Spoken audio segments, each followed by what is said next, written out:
Camera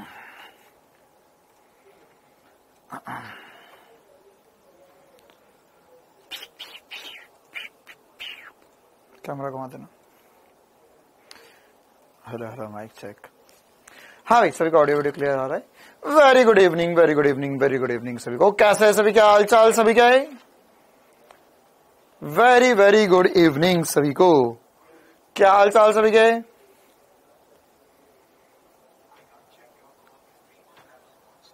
चलो करें class की शुरुआत। तो हम तरंग प्रकाश की पढ़ रहे थे। आज हमारा लेक्चर नंबर 3। आज की क्लास हमारे लिए बहुत इंपॉर्टेंट क्लास, क्योंकि हमें पढ़ना है यंग द्वितीय स्लिट प्रयोग। और एक बहुत बहुत बहुत इंपॉर्टेंट सा प्रयोग होता है और इस पर बेस्ड बहुत सारी इंपॉर्टेंट सी बातें हमें करना है।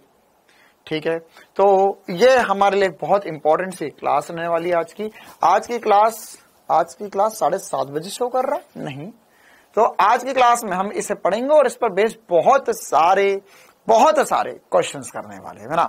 मतलब मैं ऐसा कुछ सोच रहा था कि आज और कल ये वाला चैप्टर खत्म कर ही देते यार, है ना। मतलब कि कल शुक्रवार है तो आज थोड़ा सा ज्यादा पढ़कर कल पढ़कर ये वाला चैप्टर खत्म कर देता हूं। आज मैं यंग द्वितीय स्लिट प्रयोग खत्म कर देता हूं और उसके बाद में कल की क्लास में, है ना, कल की क्लास में हम लोग बेसिकली इसमें 2 चीजें और बचेंगी, वो पढ़कर विवरण और ध्रुवण पढ़कर ये वाला चैप्टर खत्म कर देंगे। फिर परसों से सैटरडे से हम मॉडर्न फिजिक्स शुरू करेंगे, मॉडर्न फिजिक्स। चल तो करते क्लास की शुरुआत। कल की नहीं है बायो की क्लास, क्या बोल रहे हो आप? कल 8 बजे है बायो क्लास। किस प्रकार की भिन्न भिन्न बातें कर रहे हैं आप सभी, थोड़ा सा मुझे एलोबरेट करेंगे?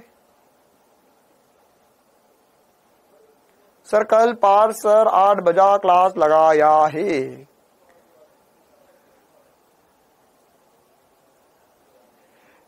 कल 8 बजे एक्स्ट्रा क्लास है बायो की। अच्छा, कल रात को 8 बजे एक्स्ट्रा क्लास है बायो की, ऐसा?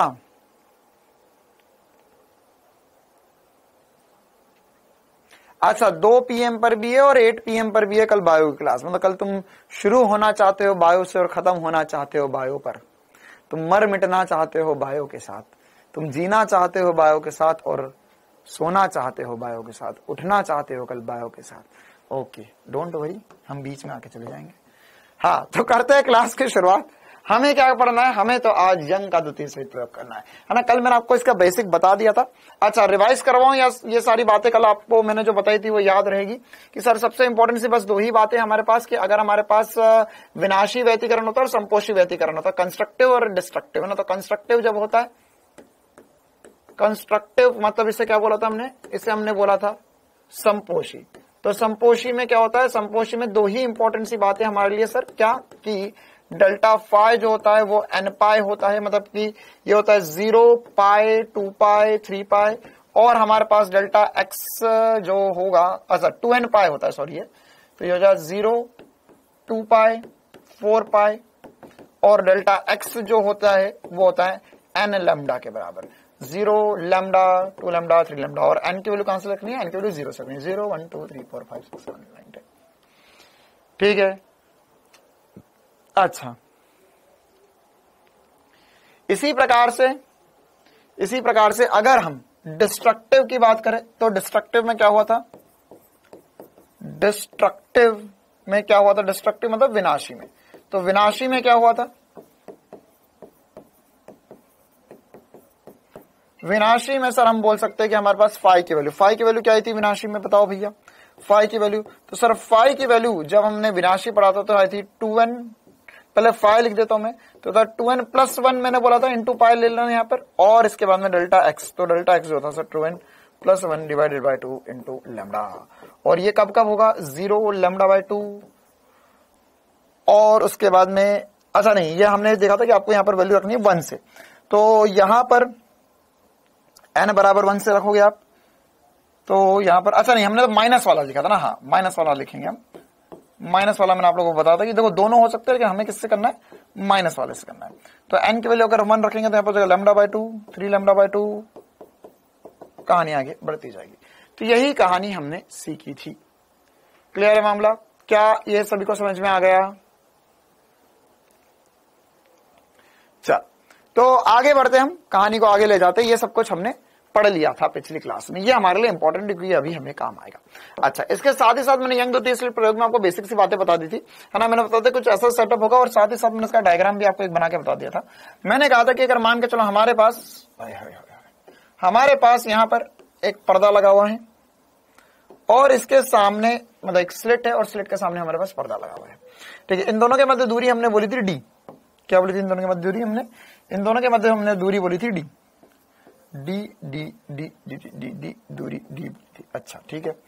साथ ही साथ हमने बोला कि यहां पर हम दो स्लिट बना देते, ये पहली स्लिट, ये दूसरी स्लिट, ठीक है। ओके सर, तो अगर ये स्लिट बनाई जाए तो अब यहां पर हमारे पास अगर ये पर्दे का केंद्र है, तो इस चक्कर में हमने बोला था कि सर ये स्लिट होगी S1, ये स्लिट होगी S2, ठीक है। अब हम कर रहे आज नई और काम की बात, अब ध्यान से समझे। तो ये S1 होगा, ये S2 होगा। यहां पर हमने बोला कि यह एक माध्य बिंदु है। देखो ये एक्चुअल में पर्दा लाइन नहीं है ना, ये पर्दा है। पर्दा समझते हो ना कैसा होता है? पर्दा सामने से देखोगे तो ऐसा दिखाई देगा, पर्दा सामने से देखोगे तो ऐसा दिखाई देगा, ठीक है। साइड से देखा तो हमने एक लाइन के रूप में बना दिया उसे, एक लाइन के रूप में बना दिया उसे। अच्छा, अब यहां पर यह है S1, यह है S2। हरिओम बेटा, एक कमेंट तेरा और तू आज हमेशा के लिए ब्लॉक हो जाएगा। कल मैंने टाइम आउट करवा था, आज ब्लॉक करवा दूंगा हमेशा के लिए। तो यहां पर ये S1 होगा, ये S2 होगा, ठीक है। तो अब यहां पर से अगर मान के चलो कोई भी बिंदु होगा यहां पर, कोई भी बिंदु होगा यहां पर, कोई भी बिंदु हो सकता है, ये पूरे पर्दे पे कोई भी बिंदु हो सकता है, ठीक है। तो ये बिंदु यहां से मैंने बोला y दूरी पर है। कितनी दूरी पर है? y दूरी पर है। ये यहां कहीं भी हो सकता है ये बिंदु, ठीक है। अच्छा, तो अब यहां पर से अगर लाइट आ रही है और यहां पर से लाइट आ रही है, दोनों जगहों से लाइट आ रही है, तो ये लाइट जो है सर, अगर वो यहां से निकलकर यहां तक पहुंचती है, ये लाइट जो है यहां से निकलकर यहां तक पहुंचती है, और साथ ही साथ नीचे वाले से भी लाइट आती है, S2 से भी, और वो भी वहां तक पहुंचती है। ये नीचे वाले स्रोत से जो लाइट आएगी वो भी वहां तक पहुंचेगी, ये भी यहां तक पहुंचेगी। अरे मान ही नहीं रही है, तो इसको वहीं जाना है, तो इसको भी ऊपर भेज दो। हाँ देखो भाई, तो यहां पर अगर ये दोनों लाइट जो है वह हमारे पास ऊपर वाले बिंदु पर मिल रही है, किसी वो बिंदु कहीं भी हो सकता है ना, ये जरूरी नहीं कि यहीं हो ये वाला बिंदु, ये बिंदु यहां भी हो सकता है, कहीं वो पूरे पर्दे पे कहीं भी एक बिंदु है, पूरे पर्दे पे कहीं भी एक बिंदु है जहां पर ये लाइट मिल रही है। तो हमने बोला ये कि इनमें हमारे पास पथ में अंतर क्या होगा, क्योंकि जो पथ में अंतर होगा, तो देखो यार हम बोलेंगे यहां पर कोई कोण थीटा बोल रहा है, यहां पर भी ये वाला कोण थीटा ही बनेगा, यहां पर भी ये वाला कोण थीटा ही बनेगा। एक लाइन का डेरिवेशन होता है, मैं बताना चाहूंगा आप लोगों को बस। तो इस लाइन का देखो क्या है, दो लाइन है, एक लाइन ऐसी है, एक लाइन ये रही, इनके मध्य कोण थीटा है।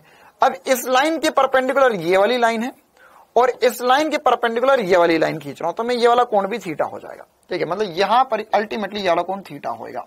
जिसको अच्छा नहीं लगता वो ऐसा समझ लो यार, ये वाला कोण थीटा होगा, 90 माइनस थीटा होगा, तो ये वाला फिर से थीटा हो जाएगा। एक थीटा, एक 90 माइनस थीटा, एक थीटा, एक 90 माइनस थीटा, एक थीटा, एक 90 माइनस थीटा कोण होगा। क्लियर है? तो अब यहां पर ये वाला कोण हमें पता चल गया सर जी थीटा। तो ये जो होगा, मैं यहां से हटा रहा हूं क्योंकि ये वाला कोण थीटा हमें समझ में आता है कि सारे कोण थीटा मान के करे हुए। तो ये जो दूरी होगी इसे हम डेल्टा एक्स बोलेंगे या पथांतर बोलेंगे। क्या बोलेंगे? पथांतर बोलेंगे। अब हमें बेसिकली बस इतना पता करना है कि यहां पर जो पथांतर है और यहां पर ये जो y दूरी है, इनके मध्य क्या संबंध है। तो हम ये पता लगा लेंगे कि किस बिंदु पर उच्चिष्ट मान आएगा, किस पे निम्निष्ट आएगा। मैंने कल आपको एनिमेशन में भी बताया था। तो कहां उच्चिष्ट आएगा, कहां निम्निष्ट, उच्चिष्ट निम्निष्ट, उच्चिष्ट निम्निष्ट, निम्निष्ट उच्चिष्ट कहां पर आएगा, वो सब डेल्टा एक्स पर निर्भर करेगा कि डेल्टा एक्स कितना होगा, उसी के हिसाब से अधिकतम और न्यूनतम मान बनेगा। तो ये डेल्टा एक्स क्या है बेसिकली। तो यहां पर अच्छा आप 14 छोटी छोटी बातें लिखते चलो, क्योंकि अभी आप पहली बार पढ़ रहे हो, तो इसमें आप भूल जाओगे कि स्मॉल डी क्या था, कैपिटल डी क्या था। क्या तक ना कैपिटल डी क्या है, स्लिट, और यहां लिख देते कैपिटल डी होगा वो स्लिट, हिंदी में भी स्लिट ही बोलते हैं इसे, स्लिट और पर्दे के मध्य दूरी,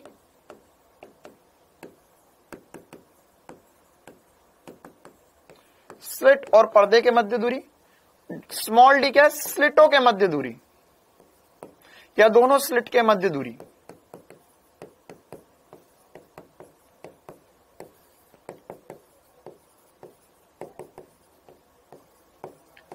दोनों स्लिट के मध्य दूरी, ये दो इंपॉर्टेंट सी बातें है ना। और y क्या है, y कोई भी बिंदु हो सकता है। तो अब अगर हम यहां पर देखना चाहे तो क्या मैं ऐसा बोल सकता हूं सर कि देखिए यहां पर tan थीटा जो होगा, tan थीटा क्या होगा सर, ये वाले बड़े वाले त्रिभुज में देख रहा हूं, बड़े वाले त्रिभुज में देख रहा हूं मैं tan थीटा, इस बिंदु को P बोल देते हैं अभी के लिए। तो ये बड़े वाले त्रिभुज में देखूंगा tan थीटा, तो यहां पर सर ये हो जाएगा लंब बटे में आधार, या लगभग हम इसे थीटा ही लिखेंगे क्योंकि सारे कोण हमारे छोटे ही है, तो ये y बटे में d आ जाएगा। क्या आ जाएगा, y बटे में d आ जाएगा। ठीक है, इसके अलावा यहां पर अगर हमने y बटे में d लिखा, ओके सर, तो अब ये डेल्टा x में और y में क्या संबंध है, बेसिकली हमें ये निकालना है। तो हम एक और त्रिभुज लेंगे, ये छोटा वाला त्रिभुज S1 S2, और इसे आप चाहो तो कोई पॉइंट x बोल दो। तो छोटे वाले त्रिभुज में लिख सकता हूं मैं साइन थीटा, है ना। तो देखो ध्यान से समझना ना कि ये यहां पर क्या है, ये वाला कोण 90 डिग्री है यार, ये वाला कोण 90 डिग्री है। तो इसमें लंब जो होगा वो सामने वाली भुजा होगा, कर्ण डी हो जाएगा। तो इसके लिए मैं साइन थीटा लिख सकता हूं। इस त्रिभुज के लिए कौन सा त्रिभुज, ये फिर से बना देता हूं, यहां पर ये वाले त्रिभुज की बात चल रही है। तो ये 90 डिग्री है, ये डी है और ये डेल्टा एक्स है, तो ये कोण थीटा होगा। तो यहां पर अगर आपको अच्छा रखता है ये, तो देखो इसको आप ऐसा घुमाकर भी रख लो, ये देखो ये ऐसा भी रख सकते हैं, बात बराबरी होगी ये। ठीक है, तो हम ऐसा बोल सकते हैं कि साइन थीटा जो हो जाएगा वो साइन थीटा क्या हो जाएगा, साइन थीटा हो जाएगा लंब होगा डेल्टा एक्स बटे में डी। इसको भी हम छोटा कोण है तो लगभग थीटा लिख सकते हैं। मतलब बेसिकली बात यह है कि हमारे पास ये जो डी दूरी है, हमारी जो डी दूरी है वो बड़ी है, हमारी जो डी दूरी है वो बड़ी है या काफी बड़ी है स्मॉल डी से। ये स्लिटों के मध्य दूरी कुछ mm में रहेगी और ये कुछ मीटर में हो सकती है, कुछ सेंटीमीटर में हो सकती है। तो हमारे पास ये जो कोण बनेंगे वो कोण हमेशा छोटा ही बनना है, क्योंकि ये दूरी बहुत ज्यादा है। तो बहुत ज्यादा दूर ले जाऊंगा मैं तो पर्दे की ऊंचाई तक भी पहुंचने में बहुत कम कोण करना पड़ेगा और मैं पर्दे का उच्चतम बिंदु तक पहुंच जाऊंगा। क्लियर है। तो यहां पर हम अगर ये थीटा और ये थीटा बराबर कर दे तो मैं लिख सकता हूं सर y बटे में डी, बहुत ज्यादा इंपॉर्टेंट रिलेशन आपकी तरफ आते हुए, y बटे में डी बराबर होगा डेल्टा x बटे में स्मॉल डी, या y किसी भी बिंदु पर अगर मुझे पता करना है कि क्या हो रहा है तो उस बिंदु का जो हमारे पास संबंध होगा या उस बिंदु पर मेरे पास जो डेल्टा x और y में संबंध होगा वो होगा y बराबर होगा डेल्टा एक्स डी बटे में डी। y बराबर होगा डेल्टा एक्स डी बटे में डी, y बराबर होगा डेल्टा एक्स डी बटे में डी होएगा। क्लियर है। छोटा सा काम क्या होगा, ये होगा यहां पर होगा ये y बराबर डेल्टा एक्स डी बटे में डी। अच्छा, अब तुम्हें पता है कि जब डेल्टा एक्स का मान 0, लैम्डा, 2 लैम्डा, 3 लैम्डा, 4 लैम्डा होगा तब हमारे पास उच्चिष्ट मान आता है, और जब हमारे पास lambda by 2, 3 lambda by 2, 4 lambda by 2, 3 lambda by 2, 5 lambda by 2, 7 lambda by 2, 9 lambda by 2, जब हमारे पास ऑड नंबर में होगा तब हमारे पास निम्नलिखित मान आता है। तो बस यहां पे डेल्टा वाई की वैल्यू रखते जाएंगे, डेल्टा एक्स की वैल्यू रखते जाएंगे, तो वाई की वो वैल्यूज मिलती जाएगी जहां पे उच्चिष्ट और निम्नलिखित मान आएंगे। बस इतना ही हमारे पास YDSC में अलग से कार्यक्रम बचता है। ठीक है, तो यहां पर अब हम एक बार कर देखते हैं, लेकिन यह संबंध हमारे लिए सबसे ज्यादा इंपॉर्टेंट है, ध्यान रखना। y बराबर डेल्टा एक्स डी बटे में डी, इसी से अब आप उच्चिष्ट और निम्नलिखित मान की बातें करेंगे। तो अब हम आगे बढ़ते, अब हम वैल्यूज लिखते हैं। लिख लिया, चलिए। तो हमारे पास संपोषी व्यतीकरण के लिए क्या क्या वैल्यूज होती है। संपोषी व्यतीकरण के लिए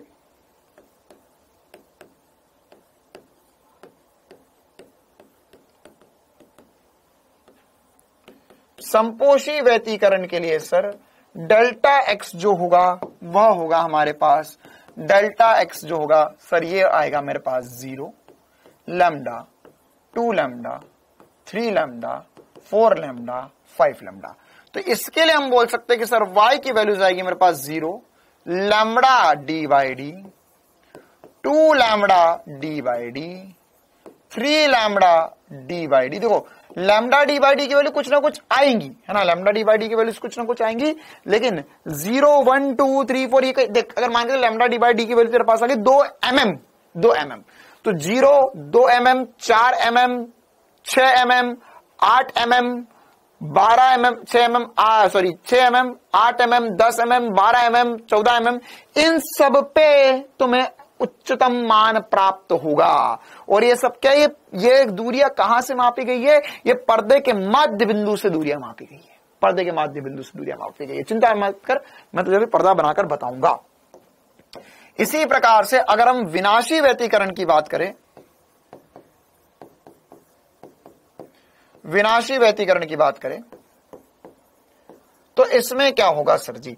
इसमें होगा मेरे पास डेल्टा एक्स की जो वैल्यूज आएंगी वो आएंगी मेरे पास lambda by 2, 3 lambda by 2, 5 lambda by 2, 7 lambda by 2। तो इसमें मैं y की वैल्यूज लिख सकता हूं लैम्बडा बाई 2 डी बटा डी, 3 लैम्बडा बाई 2 डी बटा डी, 5 लैम्बडा बाई 2 डी बटा D, 7 lambda by 2, 7 lambda by 2 d बटा डी। ठीक है, तो ये सारी वैल्यूज पर मुझे निम्नलिखित या न्यूनतम मान प्राप्त होगा, निम्नलिखित या न्यूनतम मान प्राप्त होगा। मतलब क्या होगा कि यहां पर देख 0 mm, ये 1 mm, 2 mm, 3 mm, 4 mm, 5 mm, ये सारी वैल्यूज आ जाएंगी। तो उसी प्रकार से इनके आधे पर 0, आधा, 1, 1.5, 2, 2.5, समझ पा रहे हो? ये क्या लिखा हुआ है? ये आधा लिखा हुआ है, ये 0 लिखा हुआ है, ये आधा लिखा हुआ है। फिर कल ये पिछली क्लासेस में जो मैंने बोला था वही का वही फिर से बोल के बता रहा हूं, बस अब y के लिए बोल रहा हूं मैं। ये मैंने डेल्टा एक्स के लिए तुम्हें समझाई थी बातें। 0 पर होगा, आधे पे होगा, 1 पे होगा, 1.5 पर होगा, 2 पर होगा, 2.5 पर होगा, 3 पर होगा, 3.5 पे होगा, 4 पे होगा, 4.5 पे होगा, 5 पे होगा, 5.5 पे होगा, 6 पे होगा, 6.5 पे होगा, 7 पे होगा, 7.5 पे होगा, 8 पे होगा, 8.5 पे होगा, 9 पर होगा, 9.5 पर होगा, 10 पे होगा, 10.5 पे होगा, 11 पे होगा, 10.5, 11.5 पर होगा। इसी प्रकार से कहानी चलती जाएगी। 1 पे उच्चिष्ट निम्नलिखित, उच्चिष्ट निम्नलिखित, उच्चिष्ट निम्नलिखित मान प्राप्त होते रहेंगे। तो अगर मैं पर्दे की बात करूं, पर्दा है पर्दा, पर्दा, यह है हमारा पर्दा। ये क्या है? हमारा पर्दा। ये पर्दे की बात कर रहे हैं। तो ये पर्दे पर जहां पर, मतलब कि मैं बोल सकता हूं सर, ये मान के चलो मैंने बोला y बराबर 0 है, ये क्या बोला मैंने? y बराबर 0 आ गया है। क्या हो गया है? ये y बराबर 0 आ गया है। तो ये y बराबर 0 आएगा। अच्छा, फिर y बराबर लैम्बडा डी बटा डी कहां आएगा? सर y बराबर लैम्बडा डी बटा डी इसमें कहीं ऊपर आएगा, यहां पर 2 लैम्बडा बटा डी और ऊपर आएगा सर, 3 लैम्बडा बटा डी और ऊपर आएगा, 4 लैम्बडा बटा डी और ऊपर आएगा। ऐसे ही नीचे भी आएंगे सर, लैम्बडा बटा डी, 2 लैम्बडा बटा डी, 3 लैम्बडा बटा डी, 4 लैम्बडा बटा डी नीचे भी आएंगे। इसी प्रकार से अगर हम वैल्यूज लिखना चाहते तो यहां पर क्या वैल्यूज लिखेंगे? ये होगा सर y बराबर 0, ये होगा y बराबर लैम्बडा डी बटे में डी, y बराबर 2 लैम्बडा डी बटे में डी, y बराबर 3 लैम्बडा डी बटे में डी। और यही वैल्यूज नीचे भी आएंगी, है ना, यही वैल्यूज नीचे भी आएंगी, यही वैल्यू आएंगी y बराबर लैम्बडा, माइनस में चाहो तो आप माइनस में लिख लो क्योंकि नीचे आ रही है, y बराबर 2 लैम्बडा डी बटे में डी। वैसे हम इसमें नेगेटिव वेगेटिव तो नहीं बोलते क्योंकि यही वैल्यू ऊपर, यही वैल्यूज नीचे, कि पर्दा है ना उसमें ऊपर नीचे क्या करेगा यार। ठीक है, और इनके बीच बीच में मतलब यहां पर देखिए 0 है तो इनके बीच में सर, तो यहां पर ये वाले बिंदु पर इन सब पर क्या आएंगे? निम्नलिखित मान आएंगे। क्या आएंगे? निम्नलिखित मान। और जिनको हम बोलेंगे ये वाली जो आएगी सर, ये आएगी y बराबर, एक इस तरफ लिखना, एक इस तरफ लिखना, तो वरना इसमें गुचपुच कर दोगे, तुम घुसा के लिख दोगे, यहीं पर समझ नहीं आ पाएगा बाद में क्या लिखा। लैम्बडा बाय 2 डी बटा डी, ये हो जाएगा अगला वाला sir y 3 lambda by 2 d बटा डी, ये हो जाएगा y बराबर 5 लैम्बडा बाय 2 डी बटा डी। ठीक है, और इसी प्रकार से नीचे भी होंगे। अब हम करते हैं एक दो और काम की बातें। तो ये वो सारी स्थितियां हैं जहां पर हमें क्या मिलेंगे, जहां पर हमें सर अधिकतम मान प्राप्त होंगे, जहां पर क्या होंगे, अधिकतम मान प्राप्त होंगे। मतलब 0 लैम्डा इधर वालों पे सब पे अधिकतम मान होंगे, सब पे न्यूनतम मान प्राप्त होंगे। क्या इनके बीच में कुछ नहीं मिलेगा? अरे मिलेगा इनके बीच में भी, है ना। वो मैं तुम्हें कल ही समझा चुका हूं कि ऐसा नहीं है अधिकतम में न्यूनतम उसके बीच में कुछ नहीं होगा। यहां पर अधिकतम से न्यूनतम की तरफ मान जाएगा, फिर न्यूनतम से अधिकतम की तरफ मान जाएगा, या इंटेंसिटी या तीव्रता जाएगी। क्लियर है मेरे प्यारे। और जहां जहां पे हमें अधिकतम मान प्राप्त हो रहा है उसे हम बोलते हैं चमकीली फ्रिंज। क्या नाम बोलते हैं इसे हम? चमकीली फ्रिंज है ये सारी। ये क्या है? सारी चमकीली फ्रिंजेस है। जहां पर ये वाई इधर वाले लिखे हुए, ये सब पर हमें जो मिलता है उसे हम बोलते हैं ब्राइट फ्रिंज। क्या बोलेंगे? Bright fringe. Bright fringe, bright fringe या चमकीली फ्रिंज। चमकीली फ्रिंज, या इसे इंग्लिश में शॉर्ट फॉर्म में बीएफ बोलते हैं भैया, चमकीली फ्रिंज।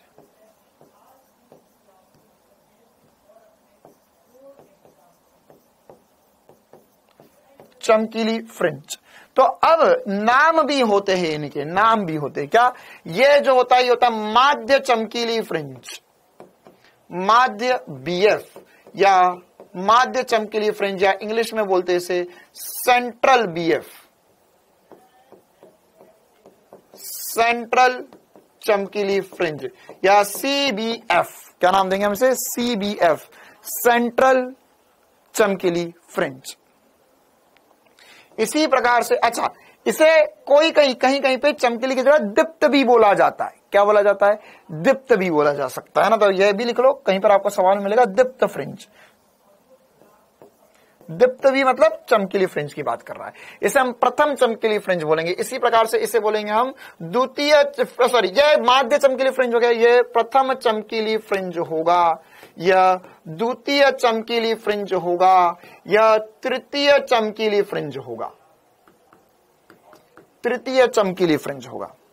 साथ ही साथ यहां पर जो ऊपर वाले होंगे, ऊपर वाले मतलब सॉरी इस तरफ वाले जो होंगे इन्हें बोलेंगे हम काली फ्रिंजेस। क्या नाम बोलते हैं हम इसे? काली फ्रिंज बोलेंगे, काली फ्रिंज बोलेंगे। और काली फ्रिंज बोलेंगे हम इसे, या डार्क फ्रिंज बोलते हैं हम इन्हें। क्या बोलते हैं हम? डार्क फ्रिंज, डार्क फ्रिंज नाम देंगे हम इसे, या डीएफ, डीएफ बोलेंगे। या हिंदी में इसे अदीप्त भी बोला जाता है, या काली फ्रिंजेस बोला जाता है, काली फ्रिंजेस।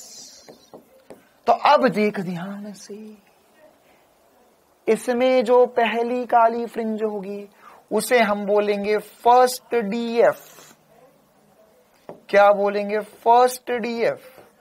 दूसरी को बोलेंगे सेकंड डीएफ, तीसरी को बोलेंगे थर्ड डीएफ। ऐसे ही ऊपर, ऐसे ही नीचे। ठीक है। तो यहां पर उल्टा हो गया। क्या हो गया? उल्टा क्या हो गया? क्या उल्टा हो गया? ये अच्छा, अच्छा, ये इंटरचेंज हो गया क्या? Okay okay okay.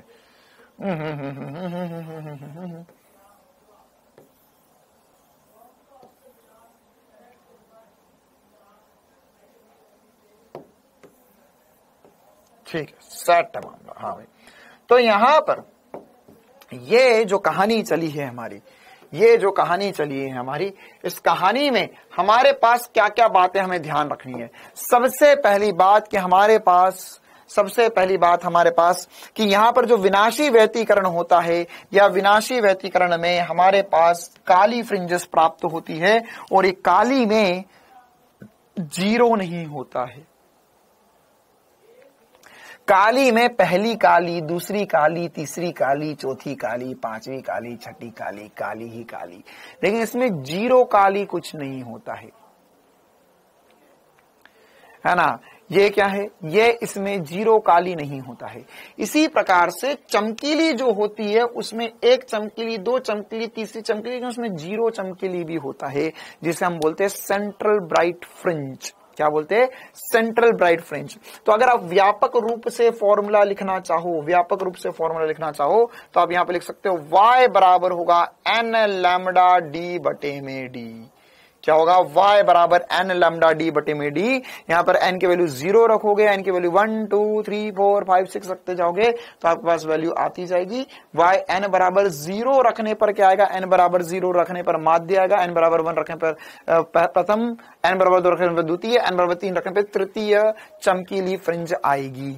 इसी प्रकार से अगर मैं यहां पर लिखूंगा तो यहां पर मेरे पास y का जो फॉर्मूला या व्यापक रूप से, तो कुछ नहीं कर रहा हूं मैं, डेल्टा एक्स के लिख रहा हूं। क्या डेल्टा एक्स n लैम्डा, तो ये यहां पे डेल्टा एक्स क्या था यार, यहां पे डेल्टा एक्स क्या एन लैम्डा है, तो बस वही एन लैम्डा लिखा है। यहां पे डेल्टा एक्स क्या होता है, यहां पे डेल्टा एक्स होता है सर 2n माइनस 1 बटे में 2 लैम्डा। तो बस उसी चीज को मैं यहां पर लिख रहा हूं, ये हो जाएगा 2n माइनस 1 अपॉन में 2 इन 2 लैम्डा डी बटा डी। अब तुम्हें समझ में आया कि मैं वहां पर क्यों बोल रहा था कि n बराबर 1 से लो, n बराबर 1 से लो, n बराबर 1 से लो। क्यों, क्योंकि यहां पर n बराबर 1 रखेंगे तो मेरे पास प्रथम काली फ्रिंज आएगी, n बराबर 2 रखने पे द्वितीय आएगी, n बराबर 3 रखने पे तृतीय आएगी, n बराबर 4 रखने पे चौथी आएगी। ठीक है, अगर तुमने यहाँ पे 2n प्लस 1 वाला फॉर्मूला लिखा हो तो वहां पे n बराबर 0 रखने पे पहली आती है, n बराबर 1 रखने पे दूसरी आती है, तो ऊपर नीचे सेटिंग जम जाती है, तो तुम ही कंफ्यूज हो जाते खुद में कि सर क्या करे, n बराबर 0 रखने पे 1 आ रहा है, तो मैं वो 5वीं काली फ्रिंज चाहिए, तो n बराबर 5 रखूं, 6 रखूं या 4 रखूं, क्या मतलब है, ये याद कर, ये बढ़िया। इसमें 1 रखने पे फर्स्ट आएगा, सेकंड रखने पे 2 रखने पे सेकंड आएगी, 3 रखने पे 3 आएगी, 4 रखने पे 4 आएगी। ठीक है, तो यहां पर ये जो है वो सारी फ्रिंजेस हमें पर्दे पर प्राप्त होगी, और वही वाला डायग्राम यहाँ पे बना हुआ देखो, काली सफेद काली सफेद काली सफेद काली सफेद काली सफेद काली सफेद काली सफेद काली सफेद काली सफेद काली सफेद, ऊपर और नीचे एक जैसा कार्यक्रम होगा, ऊपर और नीचे एक जैसा कार्यक्रम होगा।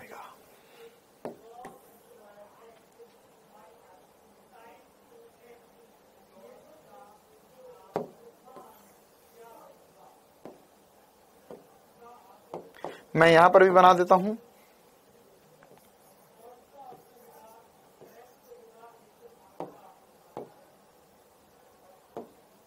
नीचे भी होगा सर y बराबर लैम्डा डी बटा डी 2d, y बराबर 3 lambda by 2 D by D, ये हो जाएगा y बराबर 5 lambda by 2 D by D. ठीक है, तो ये हो जाएगी हमारे पास, ये प्रथम द्वितीय तृतीय, ऊपर और नीचे नंबर सेम ही चलेंगे। क्लियर है, आ गई बात समझ में, क्या इतना सबको चमकता है?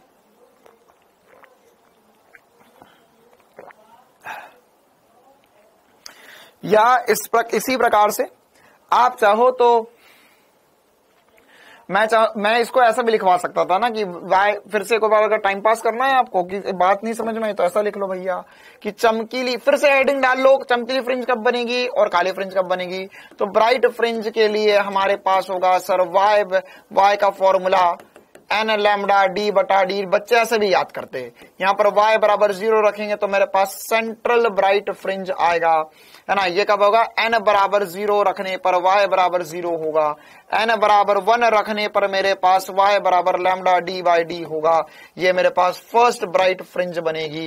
n बराबर 2 रखने पर मेरे पास y बराबर 2 लैम्डा डी बटा डी होगा, जिसे मैं सेकंड ब्राइट फ्रिंज बोल सकता हूं। और n बराबर 3 रखने पर y बराबर 3 लैम्डा डी बटा डी होगा, जिसे मैं थर्ड ब्राइट फ्रिंज बोल सकता हूं। और इसी प्रकार से कहानी आगे बढ़ती जाएगी। और एग्जैक्ट यही कहानी हम किसके लिए लिख सकते हैं, एग्जैक्ट यही कहानी सर हम डार्क फ्रिंज या काली फ्रिंज के लिए लिख सकते हैं। किसके लिए लिखेंगे, काली या अदीप्त के लिए। इसमें y का फॉर्मूला होता है 2n-1 बटे में 2 लैम्डा डी बटे में डी। इसमें n की वैल्यू जब आप रखोगे 1 तो यहाँ पे y की वैल्यू आएगी लैम्डा डी बटे में 2d, और इसे मैं बोलूंगा फर्स्ट डार्क फ्रिंज। पते की बात यही है कि 1 पे 1 आता है, n बराबर 2 रखने पर y बराबर 3 लैम्डा डी बटा 2d आएगा, तो यहां पर आ जाएगा सेकंड डार्क फ्रिंज। इसी प्रकार से n बराबर 3 रखने पर y बराबर 5 लैम्डा बाय 2d आ जाएगा, जिसे मैं बोलूंगा थर्ड डार्क फ्रिंज। और इसी प्रकार से अगर मैं n बराबर 4 रखूंगा तो यहाँ पे वैल्यू आ जाएगी 7 लैम्डा d बटा 2d, जिसे मैं बोलूंगा फोर्थ डार्क फ्रिंज। और यही कहानी आगे चलती जाएगी।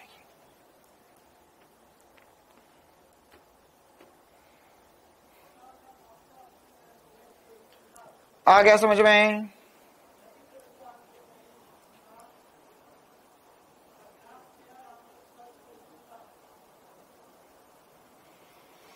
ठीक है। अब और भी क्या इंपॉर्टेंट सी बातें होती है इसमें, है ना। यहां पर जितनी दीप्त फ्रिंजेस होंगी सबकी तीव्रता बराबर होगी, सारी दीप्त फ्रिंजेस की तीव्रता बराबर होगी। मतलब कि यह माध्य, प्रथम, द्वितीय, तृतीय, चतुर्थ जितनी भी चमकीली फ्रिंजेस होंगी उन सबकी तीव्रता बराबर होगी, और जितनी भी अदीप्त होगी उन सबकी भी तीव्रता बराबर होगी। अगर I1 I2 बराबर तो उन सबकी तीव्रता 0 आएगी, और अधिकतम वालों की 4I तीव्रता आएगी। कितनी आएगी? 4I तीव्रता आएगी। मतलब कि अगर हम यहां पर तीव्रता के बारे में समझे, है ना, फ्रिंज की तीव्रता के बारे में समझे, फ्रिंज की तीव्रता के बारे में समझे, तो हम यहाँ पे इसको ग्राफ के रूप में समझ सकते हैं। सर जी, ग्राफ के रूप में समझ सकते हैं कि यहाँ पर अब देखो ये है, ये एक्चुअली पर्दा ही है ना। जो पर्दा सीधा था मैं उसको ऐसे बना रहा हूं ताकि मैं तीव्रता को समझ पाऊं। सर के साथ आगे ऐसा बना रहे हो आप, क्या बोल रहा हूं मैं, ध्यान से समझो। ये पर्दे को मैंने क्या किया है, ये पर्दे को मैंने लेटा कर बना दिया ताकि मैं उसमें तीव्रता प्लॉट कर पाऊं। बाकी ये असल में कैसा सीधा ही है, सीधा ही है, सीधा ही है, सीधा ही है। 1 2 3 4 क्या हुआ बेटा, क्या है?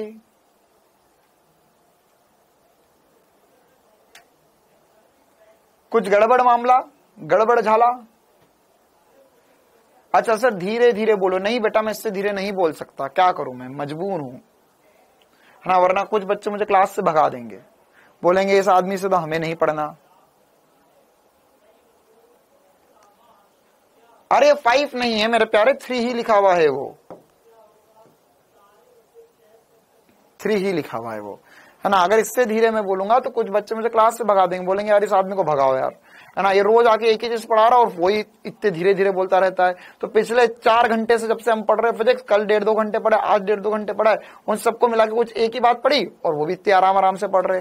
तो सर इस साल तो हम नीट निकाल पाएंगे, हमारे भविष्य के साथ तो खिलवाड़ किया जा रहा है, तो क्या करेंगे? तो उन बच्चों का क्या करेंगे बताओ?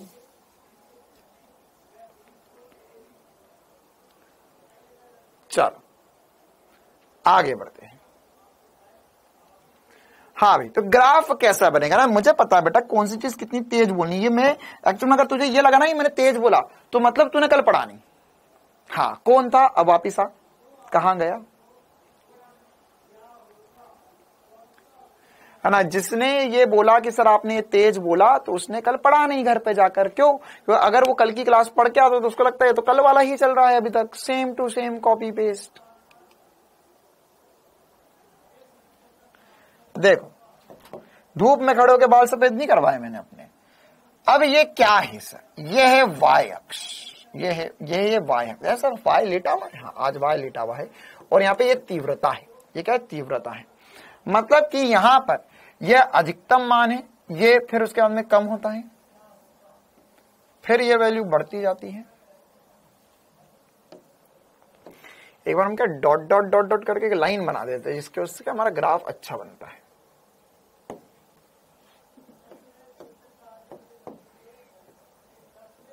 फिर ये न्यूनतम जाएगा और फिर यही काम आगे भी बढ़ता जाएगा।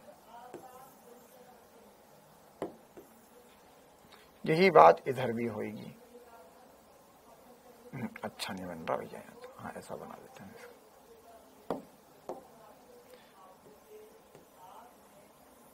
यही बात इधर भी होगी। ये क्या ग्राफ बता रहा है? ये इंटेंसिटी, तीव्रता बता रहा है। क्या है? इंटेंसिटी, तीव्रता बता रहा है है ना, तीव्रता बता रहा है। मतलब क्या हो गया कि यहां पर ये y बराबर 0 है, जिसपे हमारे पास तीव्रता अधिकतम आई है। ये क्या होगा, ये होगा y बराबर लैम्बडा d बटा 2d, है ना, यहाँ पे तीव्रता न्यूनतम हो गई है। फिर ये हो गया है y बराबर लैम्बडा d बटा d, और ये हो जाएगा फिर से y बराबर 3 लैम्बडा d बटा 2d। ठीक है, इसी प्रकार से इधर भी होएगा। अच्छा, क्या कर दिया है मैंने, कुछ पल्ले पड़ा तुम्हारे? क्या होगा सर, यहां पर यही वाला फॉर्मूला सर कॉपी करके पेस्ट कर दो। अरे, क्योंकि यहां पर भी ये न्यूनतम मान है, फिर ये अधिकतम मान है। ये क्या पहली ब्राइट फ्रिंज बनी है, यह पहली ब्राइट फ्रिंज बनी है, फिर उसके बाद में ये इधर भी पहली ब्राइट फ्रिंज बनेगी। इसी प्रकार से इधर दूसरी काली फ्रिंज बनी है, तो वही बात यहां पर भी बनेगी सर, दूसरी काली फ्रिंज बनेगी। कितनों को ये ग्राफ समझ में आ गया? ये क्या तीव्रता दर्शा रहा है, ये वाला ग्राफ तीव्रता दर्शा रहा है, ये वाला ग्राफ। क्या चमकी मेरी बात तुझे मेरे प्यारे, बोल हाँ या ना मेरे प्यारे।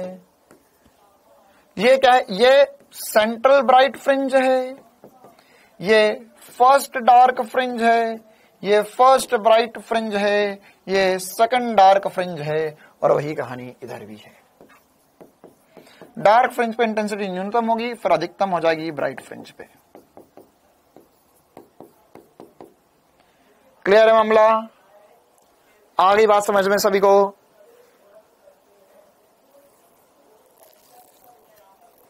ठीक है, अब हम इस पे क्वेश्चन कर सकते हैं। तो ये इंटेंसिटी बता रहा अच्छा, अधिकतम मान जो होगा इंटेंसिटी का वो 4, ये आई मैक्स होगा। ये आई मैक्स जो होगा वो हमें पता है सर 4I0 या 4I के बराबर होता है, और ये 0 हो जाएगा। ये कब बनाया मैंने, जब I1 I2 बराबर होगी, I1 I2 बराबर होगी। अच्छा चलो, ओके, फास्ट, बढ़िया, बहुत बढ़िया। अब इसमें हमें एक दो और छोटी छोटी सी बातें पता करनी है ना। अब हमें पता करना है एक और बात, जिसे हम बोलते हैं फ्रिंज चौड़ाई, है ना। अभी देखो, चिंता ना करो, मैं अभी तुम्हें इसमें और भयंकर फील दिलवाऊंगा चीजों का, है ना। अभी तो तुमने बस ये देख लिया, अच्छा ऐसा होता है। अब देख, अगर लैम्बडा कम ज्यादा करेंगे तो क्या होगा, सोच, है ना। वैसी सारी बातें करेंगे अब, लेकिन उससे पहले एक दो और पते की बातें पढ़ लेते, जिससे हमें और मजेदार बातें पता चले। फ्रिंज चौड़ाई क्या होता है कि हर एक फ्रिंज की चौड़ाई क्या है। जैसे ब्राइट फ्रिंज की चौड़ाई क्या है, तो सर यहां से यहां तक है 0 से लैम्बडा डी बाई डी तक है, अगली लैम्बडा डी बाई डी से 2 लैम्बडा डी बाई डी, अगली 2 लैम्बडा बाई डी से 3 लैम्बडा बाई टी तक। तो इनके बीच में चौड़ाई कितनी है, चौड़ाई कितनी है? क्या कोई बता सकता है चौड़ाई कितनी है? तो हम बोलेंगे फ्रिंज चौड़ाई। क्या बोलेंगे हम इसे? फ्रिंज चौड़ाई।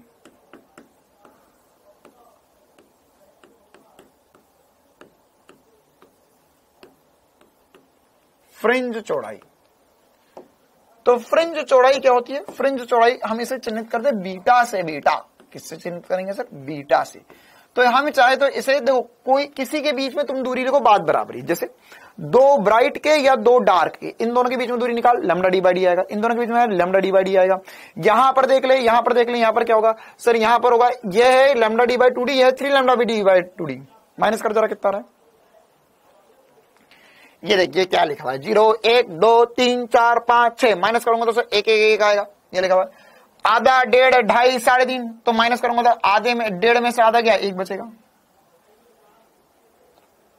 तो कभी भी आप माइनस करोगे इनको तो हमेशा ये लैम्बडा डी बाई डी आएगा, फ्रिंज चौड़ाई, वेरी इंपॉर्टेंट फार्मूला,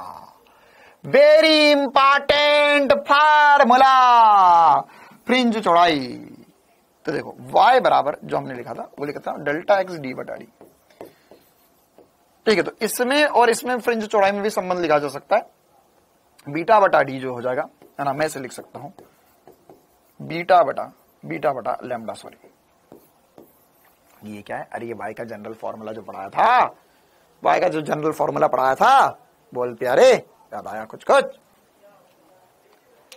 ठीक है, इस पे क्वेश्चन कैसे आएंगे? कौन बोल रहा है? ये संदीप कुमार। देख कैसे क्वेश्चन आएंगे, 1 2 3 4 5 6, 7, 8, 9, 10, 11, 12, 13, 14, 15, 16 है ना। 16 सवाल है हमारे पास आज की क्लास के। जब तक ये नहीं होंगे संदीप कुमार घर नहीं जाएगा।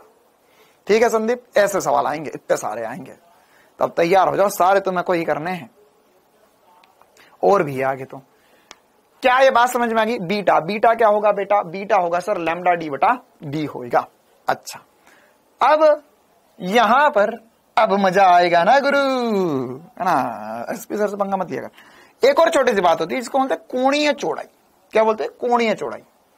ओके, कोणीय फ्रिंज चौड़ाई। तो कोणीय फ्रिंज चौड़ाई क्या होगा? कोणीय फ्रिंज चौड़ाई। अच्छा, मैं बार बार फ्रिंज को इंग्लिश में चौड़ाई हिंदी में लिख रहा हूं, किसी को दिक्कत तो नहीं है ना? हना पता चला 2 आदमी बोल रहे हैं सर ये फ्रिंज क्या हिंदी में नहीं लिख सकते? अरे लिख ले भाई, तो हिंदी में लिख ले। इसको हम चिन्हित करते हैं अल्फा से। नीट 2021 का सवाल, 21-22 में सवाल आया था, फ्रिंज चौड़ाई बीट अल्फा पे सवाल। ठीक है, अल्फा क्या होता है? फ्रिंज की चौड़ाई। अब ये कौन सी है? कोणीय चौड़ाई। कोणीय चौड़ाई। कोणीय चौड़ाई क्या होगा? कोण मतलब क्या हो रहा है सर? कोणीय चौड़ाई। अच्छा देखें, यहां पर एक और डायग्राम बना देता हूं यार, एक ही डायग्राम से कितना काम चलाएंगे। मान के चलो यहां पर हमारे पास ये पर्दा था, ये था y बराबर 0। ओके, यहां पर था स्लिट। ओके सर, स्लीट ही स्लीट, स्लीट ही स्लीट। ओके सर, स्लीट ही स्लीट। अच्छा, अब यहां पर अगर हम फ्रिंज की कोणीय चौड़ाई की बात करते तो देखो क्या ये है सर, यहां पर मान के चलो y बराबर लैम्डा डी बटा डी आ गया। तो ये यहां से यहां तक एक फ्रिंज है। ठीक है, इसकी फ्रिंज की चौड़ाई है, तो कोणीय चौड़ाई होगी कि ये कोण कितना बना रही है, इसे हम कोणीय चौड़ाई बोलेंगे। क्या बोलेंगे? कोणीय चौड़ाई। क्या लिखेंगे? कोणीय चौड़ाई। कोणीय चौड़ाई क्या हो जाएगी? अल्फा। अल्फा को हम लिखेंगे बीटा बटे में डी। क्या लिखेंगे बेटा इसे हम? बीटा बटे में डी। ये हो जाएगा वाई बटे में डी। वास्तविक चौड़ाई बटे में, देखो कोण क्या होगा? tan अल्फा होगा, लंब बटे में आधार। कोण बहुत छोटे हैं तो इसे हम बीटा बटे में डी लिख सकते हैं। और बीटा बटे में डी जो है लैम्डा बटे में स्मॉल डी है। Sir from where this formula coming? अरे बीटा क्या है? लैम्डा डी बटा डी। तो यहां पर बीटा बटा कैपिटल डी क्या हो जाएगा? बीटा बराबर है लैम्डा डी बटा डी। तो बीटे में अगर मैं कैपिटल डी को डिवाइड कर दूंगा तो क्या हो जाएगा? लैम्डा बटा में स्मॉल डी। तो लैम्डा बटे में स्मॉल डी भी होता है। ठीक है, आगे बात समझ में? अरे बोल मेरे प्यारे, क्या समझता है सभी को? ये आ गया समझ में?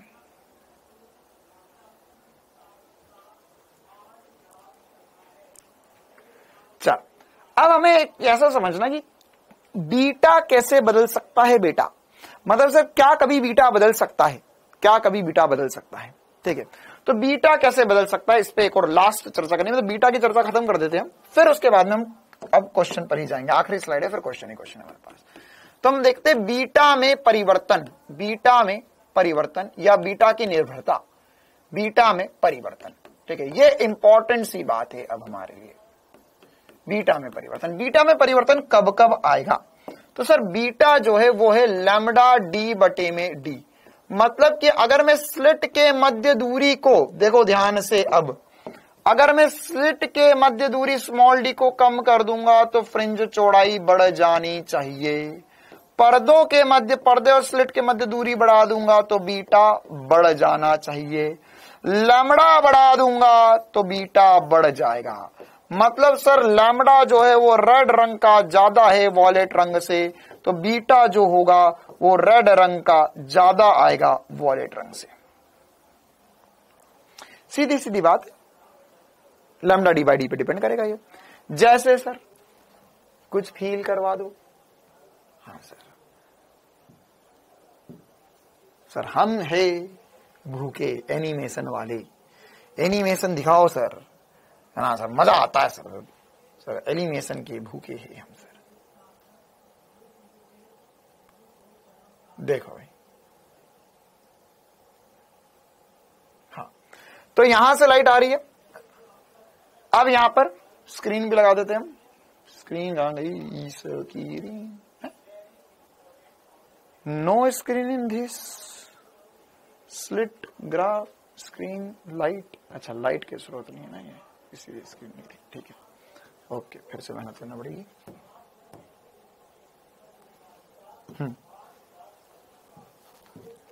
देखो, तो अगर मैं यहां पर रेड लाइट लेकर आ रहा हूं, सबसे पहले रेड लाइट लेकर आ रहा हूं, है ना, एक एक करके चीजें फील कर लेते हम। स्क्रीन है, स्क्रीन पर सर फ्रिंज बन रही है। अच्छा सर, बहुत बढ़िया। फ्रिंज का फॉर्मूला है लैम्डा डी बटा डी। फ्रिंज का फॉर्मूला है सर जी, फ्रिंज का फॉर्मूला है। अच्छा, अब अगर मैं यहां पे लिखूंगा तो वो पॉज हो जाएगा ना, फिर मैं हटा दूंगा। फ्रिंज का फॉर्मूला है सर बीटा बराबर लैम्डा डी बटा डी। ये फॉर्मूला अभी अभी हमने पढ़ा। मतलब क्या होगा? अब अगर मैं यहां पर डी बढ़ा दूं, ये दूरी को बढ़ा दूं, तो फ्रिंज की चौड़ाई बढ़नी चाहिए, दूरी को कम कर दूं, फ्रिंज की चौड़ाई कम हो जानी चाहिए। लेट अस ट्राई, क्या होता है ये देखो। मैं ये दूरी कम कर रहा हूं तो फ्रिंज की चौड़ाई क्या होगी देखते हैं सर। फ्रिंज की चौड़ाई, हाँ देखो, पहले जो फ्रिंज थी सर वो इतनी चौड़ी बन रही थी, अब फ्रिंज पतली बन रही है, पतली बन रही है। देख, मैं चाहूं तुम बोले तो उंगलियां रख दूं मैं इसके ऊपर। अब मैं फिर से दूरी बढ़ा देता हूं, तो दूरी बढ़ा दी सर आपने, तो फ्रिंज की चौड़ाई बढ़ जानी चाहिए। देखते फ्रिंज की चौड़ाई बढ़ती है क्या? यहां पर थी मेरी 2 उंगलियां, यहां तक थी सर फ्रिंज। अब सर देखो, हाँ, अब फ्रिंज ज्यादा चौड़ी बनी है। देख, एक यहां, एक यहां, एक यहां, मतलब काली वाली भी चौड़ी हो गई है, लाल वाली भी चौड़ी हो गई, मतलब वो ज्यादा जगह लेगी, ज्यादा जगह लेगी। पहले ये कंप्रेस थी सर, ये वाली यहीं पर ही थी, कम जगह ले रही थी, है ना। ये भी एक ऑब्वियस सी बात है कि ज्यादा चौड़ी फ्रिंज ज्यादा जगह लेंगी। मतलब अगर मान के चल मेरे पास एक पर्दा है, उस पे अगर चौड़ी फ्रिंजेस बन रही है तो वो 10 ही बन पाएंगे, पतली फ्रिंजेस बन रही है, पास बन रही तो हो सकता है 20 बन जाए। नीट 2022 का सवाल, ये ऐसे ही सवाल आते हैं इस पे। अच्छा, और क्या कर सकते हैं सर? स्मॉल डी, है ना, अगर स्मॉल डी को मैं कम कर दूंगा तो फ्रिंज की चौड़ाई बढ़ जाएगी। तो स्मॉल डी जो है वो मैं कम कर रहा हूं, स्मॉल डी में कम कर रहा हूं, तो देखो फ्रिंज की चौड़ाई बढ़ती है क्या? देखते हैं, बढ़ती है क्या? हाँ सर, देखो देखो देखो देखो, देखो कितनी चौड़ी। अरे भाई साहब, बीच वाली फ्रिंज ही सर बहुत चौड़ी हो गई, छोटी वाली फ्रिंज गायब भी होगी और ऊपर कहीं बन रही होगी, है ना। फ्रिंज चौड़ाई एकदम ही कम कर देते हैं, सॉरी एकदम ही बढ़ा देते हैं, तो फ्रिंज की चौड़ाई कम हो जानी चाहिए सर। कम होगी। हाँ देखो, इतनी कम हो गई कि यहाँ पर 1, 2 और बीच वाली माध्य चमकीली, फिर काली, फिर पहली चमकीली, फिर दूसरी काली और तीसरी चमकीली भी देखो यहाँ पे दिखने लग गई है थोड़ी थोड़ी सी उसी पर्दे पर। आई बात समझ में? क्लियर है मामला? इसी प्रकार से अगर हम लैम्डा की बात करें तो लैम्डा सर रेड का था, तो रेड का लैम्डा ज्यादा था तो उसकी फ्रिंज चौड़ाई ज्यादा थी। अगर मैं वॉयलेट पे ले जाऊंगा तो देखते हैं क्या होगा। तो रेड वाले की इतनी चौड़ी के करीब सर कुछ बन रही थी। तुम खुद अपनी खुली आंखों से देख सकते हो कि सर वॉयलेट में अब और ज्यादा फ्रिंज बन रही है। ये माध्य है, फिर ये प्रथम, द्वितीय, तृतीय तक सर दिखने लग गई है। प्रथम, द्वितीय, तृतीय चमकीली फ्रिंज तक दिखने लगी, मतलब और ज्यादा फ्रिंज आ गई। और ज्यादा फ्रिंज कैसे आई होगी? फ्रिंज अब पतली पतली बनने लगी है, फ्रिंज की चौड़ाई कम हो गई है। क्यों? क्योंकि अब हमारे पास लैम्डा कम हुआ है, तो सर मैं बोल सकता हूं बीटा भी कम हो जाएगा। क्या जोरदार तरीके से सबको पूरा फील आता है कि हाँ सर, यंग द्वितीय स्लिट एक्सपेरिमेंट अब हमारे पूरे कब्जे में है? क्योंकि इसका फील आना जरूरी है कि क्या करने पर क्या हो रहा है हमारे साथ। क्लियर है मामला, है ना। और ध्यान रखना, कम फ्रिंजेस मतलब कि पतली पतली फ्रिंजेस तो वो पर्दे पर ज्यादा दिखाई देंगी। देखिए यहाँ पे कितनी सारी फ्रिंजेस दिखाई दे रही है ना। और फिर से एक और कहानी लास्ट में बोल दूं कि ये माध्य चमकीली है, इसके ऊपर, है ना, ये माध्य चमकीली है, लेकिन हमें पता है सर जी, इसको एक सेकंड रोक देते हैं, और हमें पता है सर कि यहां पर यह भले ही माध्य चमकीली है, लेकिन ये प्रथम काली, इसके बीच में देखो साफ रूप से आप देख सकते हो इंटेंसिटी कम हो रही, फिर 0 हुई है, एकदम तुरंत 0 नहीं हो जाती है। क्लियर है? इसका यूज बताओ बेटा। इसी के यूज से, इसका यूज यही है कि इससे ही पता चला कि लाइट जो है वो तरंग की भांति व्यवहार कर रही है ना। किससे पता लाइट तरंग है? इससे ही पता चला, क्योंकि यही एक्सपेरिमेंट आप पानी के साथ भी कर सकते हो। देखो ये पानी के साथ हो रहा है यही एक्सपेरिमेंट, है ना। और यही एक्सपेरिमेंट आप साउंड के साथ भी कर सकते हो। सेम होगा एक्सपेरिमेंट अगर आप सबके साथ करोगे, क्योंकि यह सब जो है वो तरंग ही है, सब जो है वो तरंग ही है। ये सब क्या है सर? सब तरंग ही है, उनके साथ सेम ही पैटर्न बनेगा। क्लियर है? क्वेश्चन हार्ड होते हैं नीट में? नहीं, इसके क्वेश्चन बहुत आसान होते हैं नीट में। तो कर देते हैं धमाकेदार तरीके से शुरुआत। अच्छा, उससे पहले ये बीटा में परिवर्तन की कहानी को खत्म कर देते हैं। एक लास्ट बात इसमें ऐसी पूछी जाती है कि अगर मान के चलो हमने इस पूरे सेटअप को, देखो अब क्या है, ये मैंने आपको YDAC पढ़ा दिया, मतलब यंग्स डबल स्लिट एक्सपेरिमेंट पढ़ा दिया। अब इसके आगे YDAC या यंग डबल स्लिट एक्सपेरिमेंट में हजारों चीजें करी जा सकती है क्वेश्चन बनाने में, लेकिन वो हजारों में से एक भी चीज नीट में कभी नहीं पूछी जाएगी। नीट में बेसिक ही पूछा जाएगा। मतलब हजारों में से क्या क्या किया जा सकता है, जैसे उसका एक एग्जाम्पल जो है ना, वो जो नीट में आ सकता है वो वाला एग्जाम्पल मैं आपको बता रहा हूं। इसे हम बोलते हैं, ये बीटा में परिवर्तन ही पूछा जाता है इसमें भी, और इसे बोलते हैं हम, इसमें हम क्या बोलेंगे कि YDAC या यंग डबल स्लिट प्रयोग में कुछ मॉडिफिकेशन करते हैं। क्या बोलते हैं हम इसे? मॉडिफिकेशन। मतलब कि ये आंसर तो आपके आ रहे हैं, ये तो दुनिया कर लेती है, जेई वाले इसी के आगे तो सोचते हैं। तो क्या क्या मॉडिफिकेशन कर सकते हैं? इसमें सबसे पहला मॉडिफिकेशन और सबसे आम मॉडिफिकेशन जो आपसे पूछा जा सकता है नीट के एग्जाम में भी, कि यदि सेटअप को म्यू अपवर्तनांक वाले माध्यम में डुबो दिया जाए तो क्या होगा?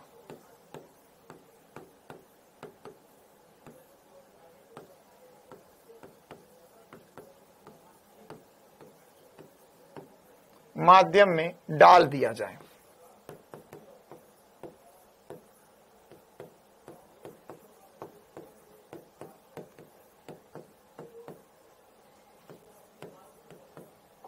तब क्या होगा? म्यू माध्यम वाले सेटअप में डुबा दिया जाए तो क्या होगा? बताओ भाई।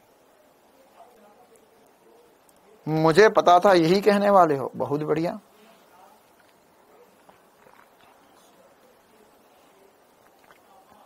तो म्यू माध्यम वाले सेटअप में डुबाने पर क्या होगा? देखो, अब माध्यम परिवर्तन पे क्या परिवर्तित होगा? बीटा बराबर है लैम्डा डी बटा डी। अच्छा, सब स्लिट के मध्य दूरी नहीं बदली, स्लिट भी नहीं बदली, तो क्या बदलेगा? सर माध्यम बदलने से लैम्डा बदल जाता है। हमें पता है सर म्यू बराबर होता है C बटे में V, या होता है लैम्डा एयर बटे में लैम्डा माध्यम। मतलब कि सर माध्यम में लैम्डा बदल जाता है, लैम्डा बदल जाता है। मतलब अगर मैं बीटा लिख रहा हूं, बीटा एयर में, तो ये आएगा लैम्डा डी बटे में, या लैम्डा एयर डी बटे में डी, और यही लिख रहा हूं बीटा माध्यम में बेटा, तो लैम्डा माध्यम डी बटे में डी। तो क्या हुआ इसका मतलब? इसका मतलब ये हुआ सर जी कि लैम्डा एयर को हम लिख सकते हैं लैम्डा माध्यम के बराबर, तो हो जाएगा, इसको ही मैं चाहूं तो ऐसा लिख सकता हूं, म्यू इंटू लैम्डा माध्यम डी बटे में डी, और ये है हमारे पास, ये किसके बराबर है सर? म्यू इंटू बीटा माध्यम। तो कुल मिला के जो संबंध यहां से पता चला वो पता चला कि एयर का बीटा जो होता है वो म्यू इंटू बीटा माध्यम होता है। लेकिन सर हमें तो माध्यम का निकालना था, तो माध्यम में बीटा जो होगा वो बीटा एयर बटे में म्यू हो जाएगा। या आप सीधे सीधे इसको आसान शब्दों में ऐसा याद रख सकते हो क्या कि सर स्पीड ऑफ लाइट माध्यम में म्यू गुणा कम हो जाती है, लैम्डा म्यू गुणा कम हो जाएगा, तो बीटा भी म्यू गुणा कम हो जाएगा। स्पीड ऑफ लाइट माध्यम में देख, सघन माध्यम में जाएगा तो स्पीड एयर सबसे विरल माध्यम है। अच्छा सर, तो म्यू बराबर होता है C बटा V, तो किसी भी माध्यम में जाने पर स्पीड ऑफ लाइट म्यू से डिवाइड हो जाती है। देख ध्यान से, म्यू से डिवाइड हो जाती है। मतलब कि सर लैम्डा भी म्यू से डिवाइड हो जाएगा और बीटा भी म्यू से डिवाइड हो जाएगा। मतलब कि अब अन्य माध्यम में जाने पर बीटा कम हो जाएगा। ठीक है, बीटा कम हो जाएगा, फ्रिंज की चौड़ाई कम हो जाएगी। लिख लो यहां पर बीटा कम हो जाएगा।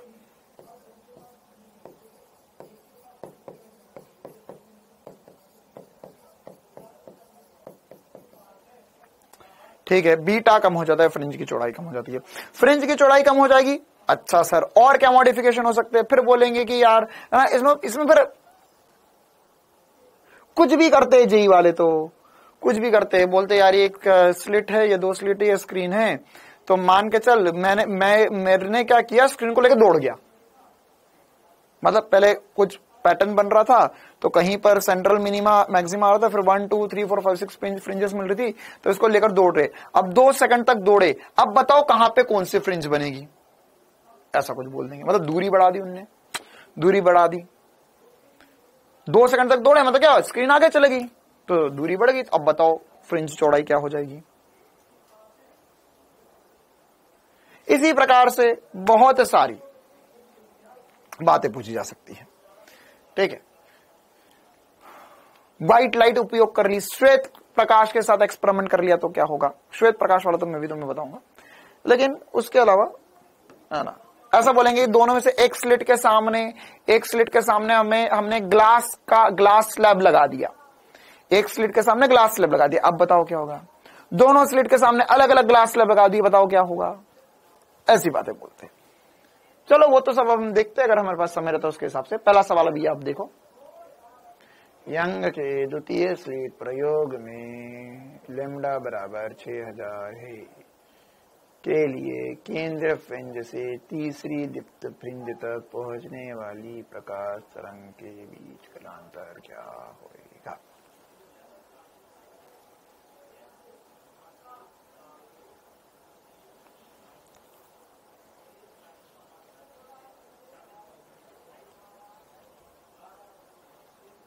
अरे ये बैच 2 वाले सो गए क्या? इनको लगा क्लास बंद करके तो नहीं चले गए। अच्छा आए आंसर, मेरे को लगा बैच 2 वालों ने सोचा okay class over thank you, चले गए क्लास बंद करके। आंसर बताओ, 2 लोग आंसर बता रहे बैच 2 में। हाँ डी आएगा, बिल्कुल सही बात। क्यों सर? हमें बताना है तीसरी दीप्त फ्रिंज। अच्छा सर दीप्त फ्रिंज कहां का बनेगी सर? Bright fringe. तो देख 0 वाली सेंट्रल ब्राइट फ्रिंज कहलाती है। ये y बराबर 0 बनती है, लैम्डा डेल्टा x बराबर इसमें होता है 0, या डेल्टा फाई भी हो जाएगा 0। फिर सर फर्स्ट ब्राइट फ्रिंज कहां बनेगी? ये हो जाएगा लैम्डा पर, या ये होगा डेल्टा फाई बराबर 2 पाई पर। फिर अगली होगी 4 पाई पर, फिर अगली होगी 6 पाई पर, तीसरी वाली है ना। देखो एक और एसपी स्टार में तुम्हें नोट करवा देता हूं, तुम्हें क्वेश्चन में बहुत मदद करेगा है ना। क्वेश्चन जो है वो 3-4 चीजों के आसपास ही घूमेंगे। क्या क्या है चीजें? देखो हमारे पास अगर मैं फॉर्मूले की सीक्वेंस समझूं कि किस सीक्वेंस में क्या क्या निकलता है, तो देख अगर तेरे पास y है तो y से तू निकाल सकता है डेल्टा x, y से तू निकाल सकता है डेल्टा x से तू निकाल सकता है डेल्टा फाई, और डेल्टा फाई से तू निकाल सकता है तीव्रता। ठीक है, क्वेश्चन या तो ऐसे में आएगा, या तो ऐसे में आएगा, या ऐसे में कहीं बीच में पूछेंगे, बस इसके बाहर कुछ नहीं जाएगा है ना। बस और इनके बीच में संबंध तुम्हें पता है। जैसे तुम्हें पता है कि सर y और डेल्टा x के बीच में y बराबर होता है डेल्टा x d बटा डी। यहां पर होगा डेल्टा x बराबर होता है लैम्डा बटा 2 पाई इंटू डेल्टा फाई, और यहां पर तुम्हें पता है कि परिमाणी तीव्रता जो होती है वो 4i या i मैक्स 4i नेट जो है वो 4i कॉस स्क्वायर 5/2 होती है। इसके बाहर कुछ ना पूछे तुमसे कभी, ये याद कर ले बस। इससे ये निकलेगा, इससे निकलेगा, इससे निकलेगा, इससे निकलेगा। तो अब पूछा तीसरी, तो y में तीसरी मतलब ये वाले में हमें पता है सर 3 लैम्डा, मतलब ये इसमें होगा 6 पाई। क्लियर है मामला? अगला सवाल, question number 1 very easy, question number 2 थोड़ा और इजी। हाँ भाई, 2 तरंगों के व्यतिकरण प्रतिरूप में फ्रिंज की चौड़ाई बीटा है। यदि स्रोत या आवृत्ति को दुगना कर दिया जाए तो फ्रिंज चौड़ाई क्या हो जाएगी? फ्रिंज चौड़ाई क्या हो जाएगी?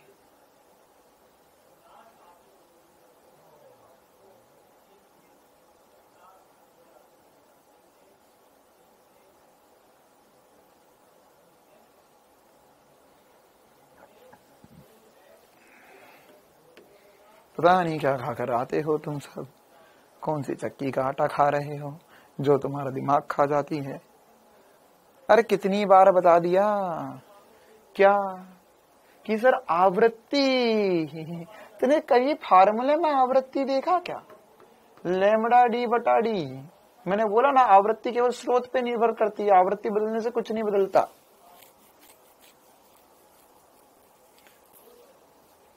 यहां पर आवृत्ति को दुगना कर दिया तो फ्रिंज चौड़ाई क्या हो जाएगी? फ्रिंज चौड़ाई क्या हो जाएगी? सोच लो आराम से, है ना। मैं भी यही हूं, तुम भी यही हो, बताओ भाई। ए होगा। अच्छा और कोई?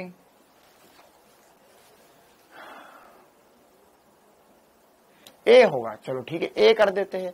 आपको बोला है आवृत्ति दुगनी कर दी जाए, तो आवृत्ति दुगनी करने पर क्या हो जाएगा?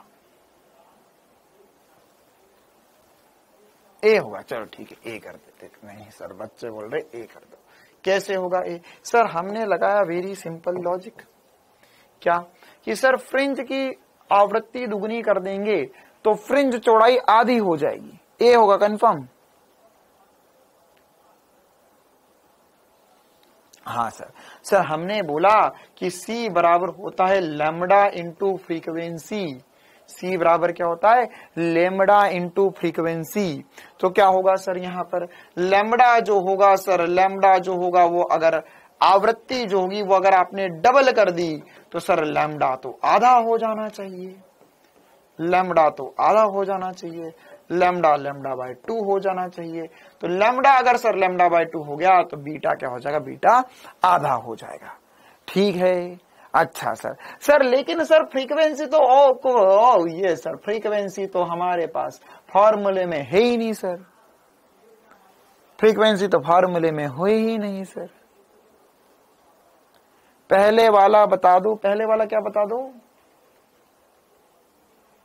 ये अभी बताया तो सही बेटा तुझे कि 3-4 पर बैच 2 वाले कभी कभार कैसी हरकतें कर देते, 3-4 ये एकदम से अगर पहले वाला फिर से बता दो। अरे ये बताया ना अभी कि यहाँ पर तृतीय दीप्त फ्रिंज, तृतीय दीप्त फ्रिंज होगी तो यहाँ पर क्या हो जाएगा? ये पहली दीप्त फ्रिंज, ये डेल्टा फाई क्या होता है? डेल्टा फाई होता है 0, 2 पाई, 4 पाई, सॉरी 0, 2 पाई। अच्छा एक मिनट रुको, तीसरी दीप्त फ्रिंज तक पहुंचने वाली प्रकाश तरंगों के बीच में कलांतर क्या होगा? हाँ सही है, 0, 2 पाई, 4 पाई, 6 पाई। तो ये 0 मतलब सेंट्रल ब्राइट फ्रिंज, ये प्रथम द्वितीय तृतीय सही तो है 6 पाई। चल इसमें क्या है? इसमें हमें बोला गया है सर कि फ्रिंज चौड़ाई क्या हो जाएगी? तो फ्रिंज चौड़ाई जो बीटा है सर, वो बीटा किस पे निर्भर करेगा? और निर्भर करेगा डेल्टा डी बटा डी पर। तो सर लैम्डा तो नहीं बदला क्वेश्चन में, उसने बोला कि हमें स्रोत की आवृत्ति दुगनी कर दी जाए। तो सर स्रोत की आवृत्ति अगर वो दुगनी कर देगा तो स्रोत की आवृत्ति दुगनी कैसे कर सकता है? स्रोत की आवृत्ति दुगनी कैसे कर सकता है? तो स्रोत की आवृत्ति दुगनी करना है सर, तो स्रोत की आवृत्ति दुगनी करने के लिए हमारे हिसाब से तो सर लैम्डा को आधा करना पड़ेगा, तभी स्रोत की आवृत्ति दुगनी हो सकती है। तो स्रोत की आवृत्ति जो है सर, स्रोत की आवृत्ति दुगनी कर दी तो लैम्डा आधा हो जाएगा।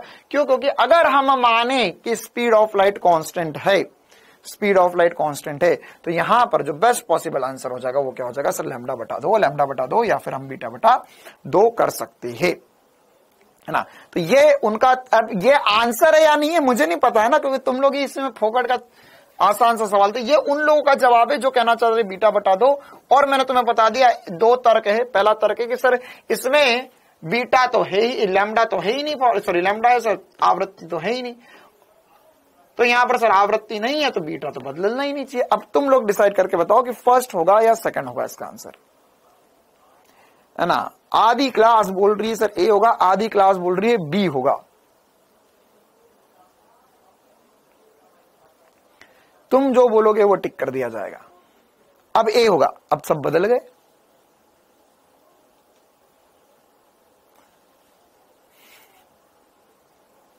फिफ्टी 50 चल रहा है मामला। चलो कुछ न्यूमेरिकल कर लो तो शायद कुछ हिंट मिल जाए आगे वाले क्वेश्चन में। क्वेश्चन नंबर 3, यंग के द्वितीय स्लिट प्रयोग में फ्रिंज की चौड़ाई 2 गुणा 10⁻⁴ मीटर है। यदि स्लिट के मध्य दूरी को आधा तथा स्लिटों के बीच की दूरी को दुगना कर दिया जाए तो फ्रिंज चौड़ाई क्या हो जाएगी? आंसर तो आप बताओ ना यार, कौन सा खाना खा रहे हो, कौन सा आटा खा रहे हो? फॉर्मूला है आपके सामने, आपको बताना आंसर क्या आएगा। ए होगा कंफर्म। अब हाँ नहीं नहीं नहीं, तुम पहले, कुछ बहुत सारे बच्चे से तो जो पहले बी बोल रहे थे। चलो यार क्वेश्चन करो। आवृत्ति चेंज नहीं होती, आवृत्ति चेंज वो क्वेश्चन वाला बोल रहा है, चेंज कर दी उसने।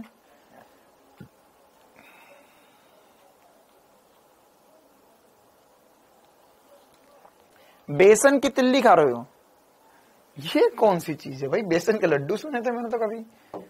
क्वेश्चन में बोला कि हमारे पास फ्रिंज चौड़ाई बीटा दी गई है, बीटा की वैल्यू दी गई है 2 गुणा 10⁻⁴, और बीटा का फॉर्मूला होता है लैम्डा डी बटे में डी, है ना। अब फटाफट कुछ क्वेश्चंस कर लेते हैं यार। हमें बोला कि यदि स्लिटों के मध्य दूरी को आधा कर दिया जाए, मतलब स्मॉल डी को आधा कर दिया जाए तथा स्लिट और पर्दे के बीच की दूरी को दुगना कर दिया जाए, मतलब कि बीटा नया जो हो जाएगा वो हो जाएगा लैम्डा 2d बटे में डी बटा 2, तो 2 और 2 मल्टीप्लाई हो जाएंगे, 4 हो जाएगा। क्या हो जाएगा? 4 हो जाएगा। सर तो हो जाएगा 4 लैम्डा डी बटे में डी, तो हो जाएगा 4 इंटू 2 इंटू 10⁻⁴, क्योंकि बीटा डी बाई डी की वैल्यू वो है, तो ये हो जाएगा 8 इंटू 10⁻⁴ मीटर। डी सही जवाब आएगा। अगला सवाल क्वेश्चन नंबर 3, क्वेश्चन नंबर 4। हमें बोला है 2 स्लिट 0.5 mm की दूरी पर रखी हुई है और लैम्डा बराबर 6000 एंगस्ट्रॉम के प्रकाश के साथ प्रकाशित होती है। 2017 का सवाल है एम्स का। यदि पर्दे को स्लिट से 2.5 या 2.5 मीटर दूरी पर रखा जाए तो केंद्र से तृतीय अंधेरी या डार्क फ्रिंज की दूरी क्या होगी? थर्ड डार्क फ्रिंज मतलब n बराबर 3 निकालना है आपको डार्क में, तो हमारे पास y बराबर होता है 2n-1/2 लैम्डा डी बटे में d। तो यहां पर y की वैल्यू क्या रखेंगे सर? हम रखेंगे 3, तो हो जाएगा 7, 3 इंटू 2 6, सॉरी हाँ ये हो जाएगा 6 6 -1 5 हो जाएगा। 5 लैम्डा डी बटा डी पर 2d पर हमारे पास तृतीय बोली है, तृतीय काली फ्रिंज आएगी। ठीक है, लैम्डा डी बाई डी पर पहली, 3 लैम्डा डी बाई डी पर दूसरी, 5 लैम्डा डी बाई डी पर तीसरी, ऐसा भी कर सकते हो। तो देखो 5/2 इंटू लैम्डा, लैम्डा है 6000 इंटू 10⁻⁻10 कर लो, क्योंकि इसे हमने बदल दिया मीटर में। फिर दूसरी है 0.5 mm, तो ये जगह 0. अच्छा डी, कैपिटल डी कितना दिया हुआ है? 2.5, और नीचे आएगा 0.5 इंटू 10⁻⁻3। ठीक है, क्यों? mm को बदल दिया मीटर में, इसको बदल दिया मीटर में, क्योंकि हमें फिर मीटर में लिखने होंगे सारे आंसर। तो ये पॉइंट से पॉइंट उड़ जाएगा, ये हो जाएगा सर 1, ये हो जाएगा 5। ठीक है, अब साथ ही साथ ये 1 हो जाएगा, 3 हो जाएगा, तो कितने बचे सर? यहाँ से 5 इंटू 5 25, 25 इंटू 3 करेंगे तो यहां पर कितना आएगा? 3000। ठीक है, 2.5 ठीक है। क्या आ रहा है सॉल्व करने पे बताओ? कितना हो जाएगा सर? 25 इंटू 3। अच्छा यहां पर 5 n बराबर 3 2। तृतीय अंधेरी फ्रिंज बोला है क्वेश्चन में, क्या आएगा?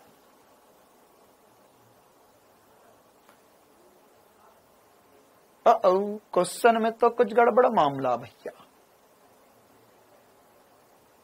अगर मैं यहां पर 3 ही ले लूं तो 3 3 9 इंटू 5 45 हो जाएगा। ये ब्राइट फ्रिंज है। अच्छा आंसर तो नहीं आ रहा।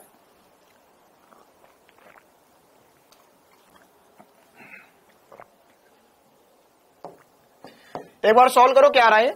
पर्दे पर स्लिट तथा केंद्र से तृतीय अंधेरी फ्रिंज की दूरी क्या होगी?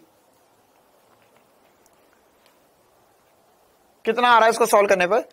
वो तो 75 लग रहा है, कुछ सॉल्व करने पर आना चाहिए 75, है ना। ये कितना हो जाएगा? 75, और ये 3 0 1 2 3, और ये देखो 3 0 ये 3 और ऊपर से आ जाएंगे तो 10 के 6 10 के -4 6 हो जाएगा, 10 के बाद माइनस 4 बचाएगा तो ये हो जाएगा 7.5 mm में आ जाएगा ये। 10 के बाद माइनस 3 मीटर ले जाएगा तो 1 बचेगा, 7.5 mm आना चाहिए। हाँ, लैम्डा एमस्ट्रॉन्ग में, इसलिए 10 के बाद माइनस 10 से मल्टीप्लाई किया, 7.5 इज द करेक्ट आंसर है ना। फर्स्ट ऑप्शन में there is a printing mistake.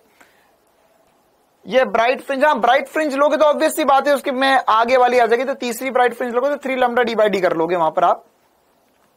तो मुझे जहां तक लग रहा है कि यहाँ पे 7.5 होना चाहिए, यहाँ पे 1.5 नहीं होगा, 7.5 ऑप्शन में लिखना चाह रहा होगा वो। एक बार कैलकुलेशन चेक कर लो, कैलकुलेशन चेक कर लो एक बार। 7.5 आ रहा है।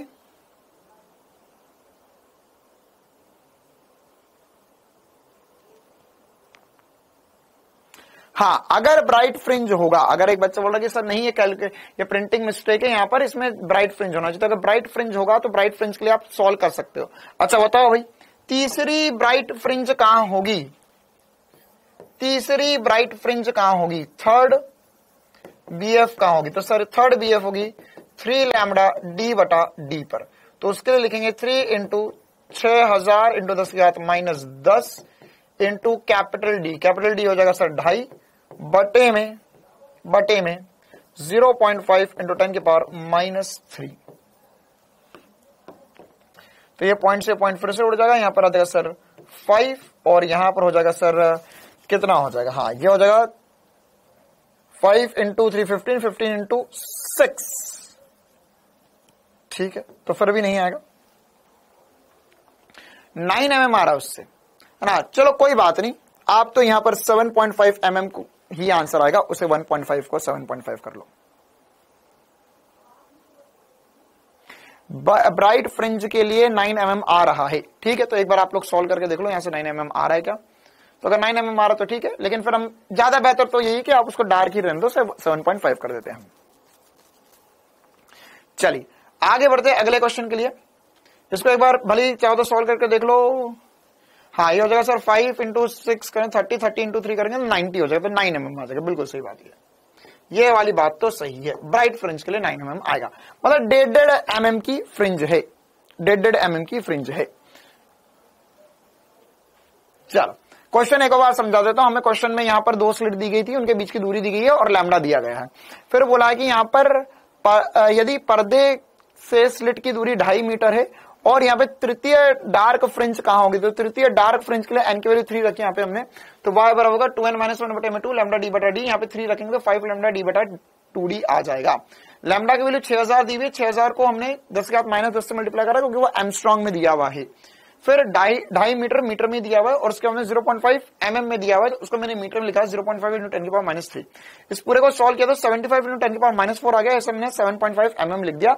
हमारा फर्स्ट वाला ऑप्शन जो है 7.5 mm, 1.5 तो उसको थोड़ा सा करेक्शन करके 7.5 बना दिया, ये आंसर है। बाकी अगर एक्स्ट्रा सॉल्व करना है तो उसमें थर्ड ब्राइट फ्रिंज 9 mm पे बन रही है, ठीक है। तो मतलब 1.5 mm की दूरी पर डार्क ब्राइट या फ्रिंज की चौड़ाई 3 mm आप इसमें बोल सकते हो। चलिए आगे बढ़े, क्वेश्चन नंबर 3, 4, 5। हमें बोला यंग के द्वितीय स्लिट प्रयोग में 2 स्लिटों के बीच का अंतर 1 mm है। अच्छा, पर्दे तथा एवं स्लिट के बीच की दूरी 1 मीटर है, मतलब स्मॉल डी जो है वो आपको 1 mm दिया गया है, 10 की घात माइनस 3 मीटर। कैपिटल डी जो है वो आपको 1 मीटर दिया गया है। पर्दे पर 10वीं फ्रिंज केंद्र फ्रिंज से 5 mm दूरी पर बनती है, तो लैम्डा क्या होगा? मतलब आपको बोला है कि यहां पर 10वीं फ्रिंज है ना, अब 10वीं ब्राइट फ्रिंज ही मान लो, कुछ नहीं बोलो तो 10वीं ब्राइट फ्रिंज ही मान ले, तो y बराबर 10 लैम्डा डी बटा डी हमारा फॉर्मूला लगेगा। क्यों? क्योंकि उसने बोला है 10वीं फ्रिंज, बोला उसने बोला पर्दे पर 10वीं फ्रिंज केंद्र फ्रिंज से, तो यहां पर हो जाएगा y कितनी दूरी पर बन रही है, y की वैल्यू भी उसने दी हुई है 5 mm पर, 5 mm पर, तो हो जाएगा 5 गुणा 10 की घात माइनस 3 बराबर होगा 10 इंटू लैम्डा हमें निकालना है कैपिटल डी होगा 1 मीटर बटे में स्मॉल डी है 1 गुणा 10 की घात माइनस 3। तो आप इसे इधर मल्टीप्लाई कर दो, तो ये हो जाएगा सर 5 बटे में, अच्छा देखो 5 लिखा हुआ है, 0 इकट्ठे कर लो, ये हो जाएगा 10 की घात -6 और एक और 0 आ गया, ये बटे में 10 है, तो 5 गुणा 10 की घात -7 मीटर है लैम्डा में। अच्छा, अब बहुत सारे बच्चों को कंफ्यूजन होगा कि सर इससे हम एमस्ट्रॉन्ग कैसे बना देंगे, इससे एमस्ट्रॉन्ग कैसे बना देंगे। तो इससे एमस्ट्रॉन्ग बनाने के लिए क्या करिया करो, देखो हमें पता है सर कि हमारे पास एक एमस्ट्रॉन्ग जो होता है 10 की घात -10 मीटर के बराबर होता है, या 1 मीटर जो होता है, 1 मीटर जो होता है वो 10 की घात 10 एमस्ट्रॉन्ग के बराबर होता है। तो आप यहां पर 1 मीटर को हटा दो, तो आप लिखो 5 गुणा 10 की घात -7 इंटू 10 की घात 10 एमस्ट्रॉन्ग, ये होगा लैम्डा के बराबर। ठीक है, तो ये हो जाएगा -10 प्लस 10 -7, तो 3 बचेगा, तो 3 0 आगे लगा दो, एमस्ट्रॉन्ग में वैल्यू आ जाएगी 5000 Armstrong is the correct answer for this question. ठीक है, question number 5। Question number 6, young के प्रयोग में 4000 एमस्ट्रॉन्ग तरंग दैर्ध्य का प्रकाश प्रयुक्त करने पर 2 मीटर दूरी पर दीप्त फ्रिंज की चौड़ाई 0.6 mm प्राप्त होती है। यदि पूरा उपकरण 1.5 अपवर्तनांक के द्रव में डुबा दिया जाए तो फ्रिंज चौड़ाई क्या हो जाएगी। आसान सी बात है, फ्रिंज चौड़ाई मीडियम में निकालनी है हमें, और हमें एयर में दी गई है, तो क्या होगा सर, एयर में फ्रिंज चौड़ाई जो है 0.6 mm है, तो इससे कम ही आंसर आएगा, इससे कम ही आएगा। हाँ 5 तो आएगा, बिल्कुल कोई दिक्कत वाली बात नहीं। एक बच्चा बोला सर इसमें 5 तो आएगा, तो 5 एक ही ऑप्शन में, सही लॉजिक है बेटा। लेकिन अगर कल को उसने 5500 और 50 एमस्ट्रॉन्ग दे दिया, अब क्या करेगा। चलिए, तो बीटा क्या होगा, बीटा हो जाएगा सर 0.6 अपॉन में 1.5 या 3/2 लिख सकते हो। म्यू आपको दिया हुआ है 1.5, जैसे हम 3/2 लिख सकते हैं, 2 पलटी का ऊपर चले जाएगा और ये हो जाएगा 2, तो 0.4 mm आ जाएगा। क्या ये आसान से सवाल सभी से बन रहे हैं। Question number 6। Question number 7, young के द्वितीय स्लिट प्रयोग में 2 स्लिटों के बीच, ये तो वही हो गया हमारा, सेम सवाल आ गया। अच्छा, क्वेश्चन नंबर 8 भी सेम हो गया। हाँ, क्वेश्चन नंबर 9, हाँ अब आएगा मजा। 5 6 हुआ, 7 हुआ, अभी मजा आएगा ना बीडू। नीट 2018 आ गया है, 18 और 16। देखो मजेदार क्वेश्चन। क्वेश्चन में बोला, कोणीय चौड़ाई पर सवाल। क्वेश्चन में बोला कि हमारे पास यंग के द्वितीय स्लिट प्रयोग या द्वितीय झिर्री प्रयोग है ना, हाँ हिंदी में झिर्री भी बोल सकते हैं स्लिट को, प्रयोग में झिर्रियों के बीच में हमारे पास 2 mm दूरी है, तथा पर्दे से दूरी जो है वो 100 सेंटीमीटर है, और तरंग दैर्ध्य जो है वो 5896 एमस्ट्रॉन्ग है।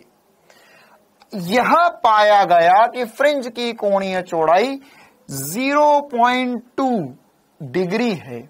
अच्छा, फ्रिंजों की कोणीय चौड़ाई को बढ़ाकर 0.21 करने के लिए झिर्रियों के बीच दूरी क्या करनी होगी। है तो एक लाइन का सवाल, बस समझ में आना चाहिए, समझ में आना चाहिए। सवाल है तो एक ही लाइन का, उसमें कुछ नहीं बोला उसने। देखो क्या बोला, ये लैम्डा दिया हुआ, को मैं आसान शब्दों में समझा देता हूं। ये लैम्डा दिया हुआ है, ये डी दिया हुआ है, ये स्मॉल डी दिया हुआ है, ठीक है। और बोला कोणीय चौड़ाई 0.2 है।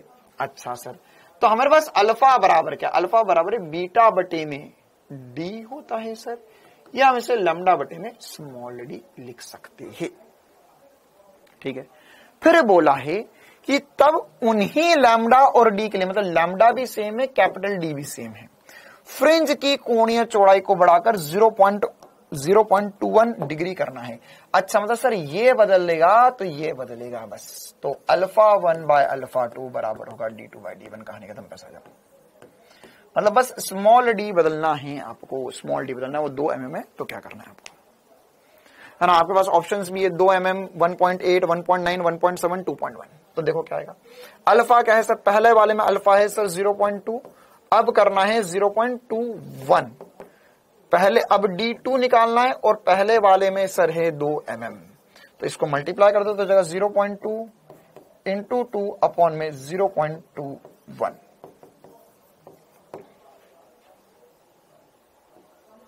करो इसे सॉल्व और बताओ क्या आएगा आंसर।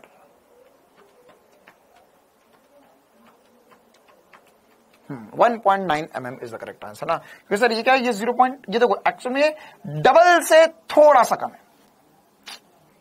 किसके डबल के? 0.21 के डबल के थोड़ा सा कम है ना। तो आप चाहते हो लिख सकते 0.4 अपॉन में 0.21, या आप इसे लिख लो 40/21 लिखा हुआ है सर ये D2। तो 1.9 आ रहा है, 1.8 आ रहा है पक्का। कुछ बच्चे 1.8 बोल रहे, देख लो यार, तुम लोग जब ए और बी ऑप्शन होते तुम कंफ्यूज हो जाते हो। फिर से बता देते क्या बोला हुआ है क्वेश्चन में। क्वेश्चन बोला कि यार पहले यह अल्फा था, लैम्डा और डी को सेम रख के अल्फा बढ़ा दिया, तो स्मॉल डी में क्या परिवर्तन करना होगा ये बताना है आपको। 1.9 आ रहा पक्का, देख लो, सोच लो।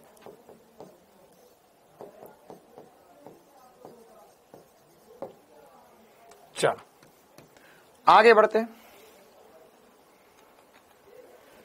Question number 7, question number 8। Young का द्वितीय स्लिट प्रयोग पहले वायु में फिर अन्य माध्यम में संपादित होता है। यह पाया जाता है कि 8वीं दीप्त फ्रिंज माध्यम में जहां पर बनती है उसी स्थान पर वायु में 5वीं अदीप्त फ्रिंज बनती है। तो माध्यम का अपवर्तनांक लगभग क्या होगा? नीट 2017 में पूछा गया सवाल।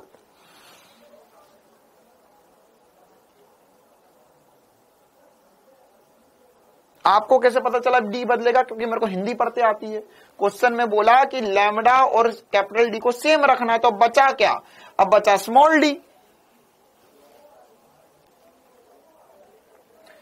यंग का द्वितीय स्लिट प्रयोग। अच्छा देखो क्या बोलना चाह रहा है, ये सवाल बढ़िया सवाल है। सवाल में बोला कि देखो यार, पहले यह पाया कि 8वीं दीप्त फ्रिंज माध्यम में जहां बनती है, तो देखो किसी भी माध्यम के लिए ना, माध्यम के लिए क्या लिखेंगे? अच्छा ये क्या कहना चाह रहा है? ये कहना चाह रहा है कि मैंने यहां पर ये पर्दा था, ये पर्दा था, ठीक है, पर्दे पे y बराबर 0 था, फिर यहां पे 1 2 3 4 5 6 7 8 दीप्त फ्रिंज यहां पर बन रही थी माध्यम में। फिर इसको बाहर निकाला तो देखो क्या होगा, इस चीज का फील आना चाहिए ना। फील दिलवा देता हूं, बाकी क्वेश्चन तो आप लोग कर लोगे। कि जैसे ही मैं माध्यम से बाहर निकालूंगा तो सर पहले फ्रिंजेस जो है, वो फ्रिंजेस जो है पहले छोटी छोटी इतनी इतनी सी बन रही थी, इतनी इतनी सी बन रही थी, इतनी इतनी सी बन रही थी, इतनी इतनी सी बन रही थी। जैसे ये माध्यम से बाहर आएगा सर तो फ्रिंज की चौड़ाई बढ़ जाएगी, तो फ्रिंज इतनी इतनी इतनी इतनी बन रही है। मतलब कि जहां पर 8वीं काली पहुंच रही थी, अब वहां पे चौड़ी चौड़ी होगी, तो वहां पे 5वीं दीप्त ही पहुंच पाई। समझ पा रहे हो उस चीज को कि जब फ्रिंज चौड़ी चौड़ी चौड़ी हो जाएगी तो सर जहां पे पहले 8वीं थी अब वहां पे 5वीं हो रही है। अरे समझ पा रहे हो कि इतनी जगह है, इतनी जगह है, मैं पतले पतले पतले 8 डब्बे फंसा पा रहा था, अब मेरे पास डब्बे ही चौड़े चौड़े हो गए, तो वहां पर 5 डब्बे आ पाएंगे। तो माध्यम में क्या हुआ? तो वाय माध्यम जो हो जाएगा सर वो हो जाएगा, अच्छा कौन सी फ्रिंज बोली है? 8वीं दीप्त फ्रिंज, तो हो जाएगा 8 लैम्डा माध्यम डी बटा डी। अच्छा सर एयर में क्या होगा? वायु में, वायु में वाय वही है, उसी स्थिति पर क्या है? 5वीं अदीप्त फ्रिंज, तो ये हो जाएगा 5 × 2 10 - 1 9 9/2। कौन सा फॉर्मूला लगा रहा हूं? 2n - 1/2 वाला फॉर्मूला। 9/2 लैम्डा एयर डी बटे में डी इज दी आंसर। तो अब हमें क्या निकालना है? अब हमें निकालना है म्यू। अच्छा सर म्यू क्या होता है? म्यू होता है लैम्डा एयर बटे में लैम्डा माध्यम। तो बस अब यहां से एक काम करो, इन दोनों को ऐसा कैसा डिवाइड कर लो कि देखो y और y तो आपस में बराबर है वैसे भी, y और y तो आपस में बराबर वैसे भी सर जी। तो यहां पर ऐसा कैसा डिवाइड कर लेते उठाकर इनको, क्या बोलते हो यार? या एक काम करो, y से y बराबर कर लो, जैसी आपकी इच्छा। या लैम्डा एयर की वैल्यू उठा के रख दो। हाँ तो लैम्डा एयर की वैल्यू हो जाएगी सर 2/9 और यहां पर ये वैल्यू हो जाएगी 1/8, तो हो जाएगा 16/9। कैसे किया मैंने बोला ये देखो ये 1/8 होगा, ये 9/2 हो जाएगा। क्या मैंने सही किया?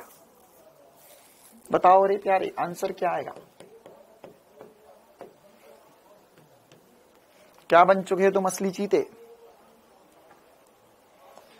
डी आएगा पक्के में। कोई नहीं हमारे रास्ते में, हमारे आंसर आ रहे सारे पक्के में। चलो क्वेश्चन नंबर 9, नीट 2016 का सवाल अब सभी के सामने आ चुका है। मुझे पता था 16 वाले कुछ अलग ही पूछते हैं सर। देखो इस बार क्या पूछा है। यंग के किसी द्वितीय झिर्री प्रयोग, ऐसे लिखते हैं 2016 में किसी, पता नहीं कौन सा यंग है, कौन सा द्वितीय झिर्री प्रयोग करा, सीधे ही लिख देते यंग के द्वितीय झिर्री प्रयोग में उच्चिष्ट की तीव्रता I0 है। अच्छा, दोनों झिर्रियों के बीच में d बराबर 5 लैम्डा दिया है। यहां लैम्डा प्रयोग में उपयोग की गई प्रकाश की तरंगदैर्ध्य है। किसी एक झिर्री के सामने दूरी कैपिटल T बराबर 10d पर स्थित पर्दे पर तीव्रता क्या होगी?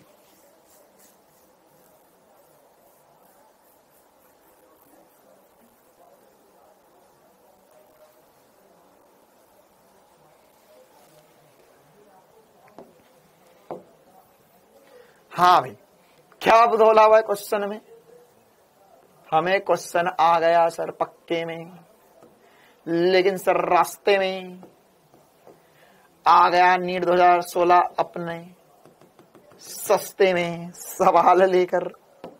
देखो भैया क्या सस्ता सवाल है। यहां पर बोला कि y ये होगा सर। ओके, पढ़ लो एक बार। ये बोल दिया ये वाली जो दूरी है वो 5 लैम्डा है। अच्छा, ये लैम्डा के पदों में आंसर दूरी दी है। फिर बोला है कि यहां पर किसी एक झिर्री के सामने, अच्छा सर मतलब यहां पर ये दूरी पर, ये वाली जो दूरी है कैपिटल डी वो दिया हुआ 10d पर स्थित पर्दे पर तीव्रता की, इस बिंदु पर तीव्रता पूछी। देखे ना, ये एक लौता सवाल था ढंग का जिसने वास्तविकता में कुछ बात पूछी, तीव्रता। बाकी तो सब जो नॉर्मल फॉर्मूला वही है ना। 2000 वाले सस्ते में नहीं पड़ गए, सस्ते नंबर नहीं पड़ गए, मतलब सस्ते नंबर आए उनके। और क्या सामने वाली दूरी। अब ये पहली बात तो ये सोचना पड़ेगा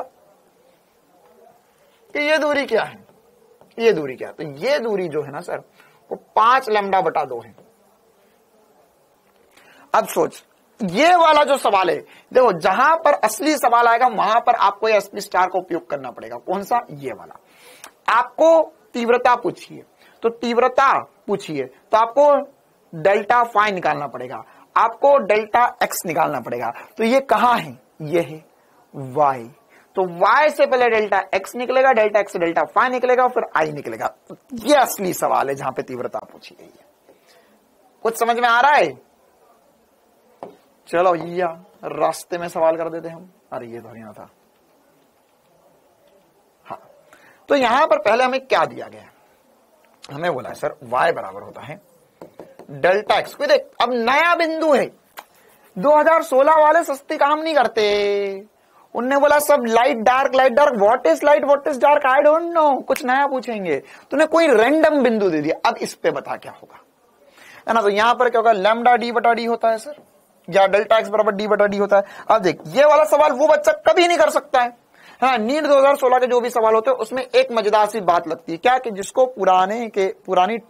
पुराना कंसेप्ट याद है, मतलब फॉर्मूला कहां से बना वो याद है, तो ही कर पाता है। बच्चे ने रट लिया कि एन लैम्डा डी बटा डी पर सर मैक्सिमा होता है और 2n-1 बटा 2 लैम्डा डी बटा डी पर मिनिमा होता है। लेकिन इसका पहले वाला फॉर्मूला का था, ये कहां से बना? अगर वो नहीं पता तुझे तो यहां पर कर ही नहीं पाएगा तू। तो यह होता है y की वैल्यू है 5 लैम्डा बाय 2 बराबर होगा डेल्टा एक्स, डी है 10d बटे में स्मॉल डी की वैल्यू इससे 5 लैम्डा बोली हुई है। नहीं भी रखेंगे तो भी चलेगा, क्योंकि ये डी से डी तो कट गया है सर, और यहां से सर ये भी कट गया है, तो ये होगा लैम्डा बटा 4। अच्छा सर, डेल्टा एक्स लैम्डा बटा 4 आया है, मतलब कि अब हमने देखो, अब कल ये इसका बेसिक सवाल हमने किया हुआ एक्चुअल में ना। तो डेल्टा एक्स अगर हमारे पास लैम्डा बटा 4 आया है तो क्या मैं डायरेक्ट लिख दूं डेल्टा फाई जो होगा वो पाई बाय 4 आएगा, और जो तीव्रता होगी वो मैक्सिमम की आधी हो जाएगी। क्यों? क्योंकि हमारे पास एसपी स्टार। कहां लगे हो चक्कर में? कोई भी आए हमारे रास्ते में, हम निपटा देंगे सस्ते में। क्या बोलते हो? निपटा दिया तुमने सस्ते में महंगे सवाल को। ये क्या किया है मैंने, ये क्योंकि कल मैंने सॉल्व किया था कुछ नहीं आया सर, कोई बात नहीं, तुम्हारे रास्ते ही पत्थर से भरे हुए हैं, तुम्हें हाईवे की तो आदत ही नहीं है। देखो यहां पर होगा, ये आ गया है डेल्टा एक्स, अब डेल्टा एक्स आ गया है, तो डेल्टा एक्स आ गया है, तो अब हम क्या करेंगे, हम निकालेंगे डेल्टा फाई। तो डेल्टा फाई का फॉर्मूला क्या होता है, क्यों, क्योंकि हमें तीव्रता निकालनी है, तीव्रता निकालनी है। तो 2 pi by lambda into delta x. अच्छा सर, तो डेल्टा एक्स दिया हुआ हमें, तो कितना हो जाएगा सर, डेल्टा फाई बराबर हो जाएगा 2 pi by lambda into lambda बटा 4। लैम्डा से लैम्डा कट गया, ये आ गया सर 2, ये हो गया पाई बटा 2। तो यहां से सर डेल्टा फाई आ गया हमारे पास पाई बटा 2। अब हमें निकालना है तीव्रता। अब अगर तीव्रता का फॉर्मूला चाहो तो 4i रख लो, या मुझे पता वो होता है आई मैक्स कॉस स्क्वायर 5/2। तो हो जाएगा आई मैक्स को उसने आई नॉट बोला है इंटू कॉस स्क्वायर पाई/2 बटे में 2, मतलब पाई बटा 4। तो जाएगा आई नॉट बटा 1/√2 का वर्ग, यह हो जाएगा 1/2।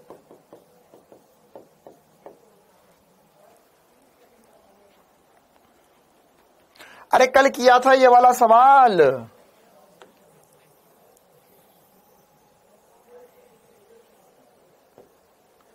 कुछ याद आया? हाँ भाई, कुछ याद आया?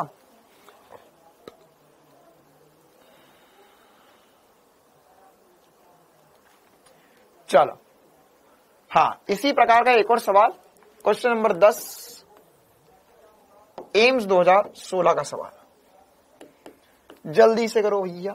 सॉरी, एम्स 2014 का सवाल है। क्या बोला है क्वेश्चन में, क्या बोला है क्वेश्चन में? क्वेश्चन में बोला है कि यंग के द्वितीय स्लिट प्रयोग में जब स्लिट केंद्र से लैम्बडा दूरी पर है तो तीव्रता आई है। अब स्लिट की दूरी लैम्बडा बटा 4 है, तो तीव्रता क्या हो जाएगी?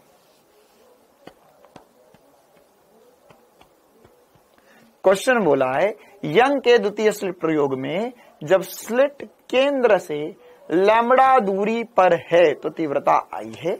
जब स्लिट की दूरी लैम्बडा बटा 6 कर दी जाए तो तीव्रता क्या होगी?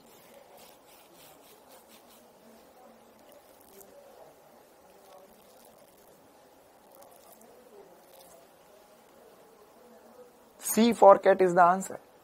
और कोई?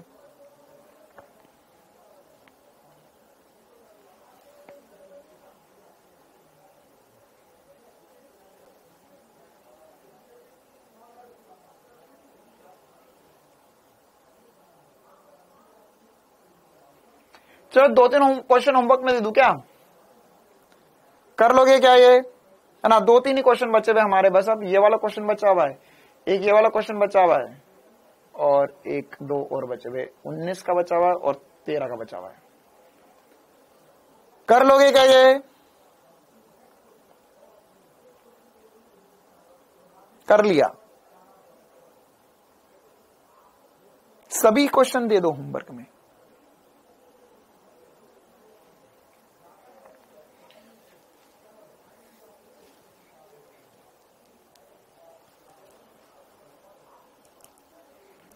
ये वाला कर पाओगे?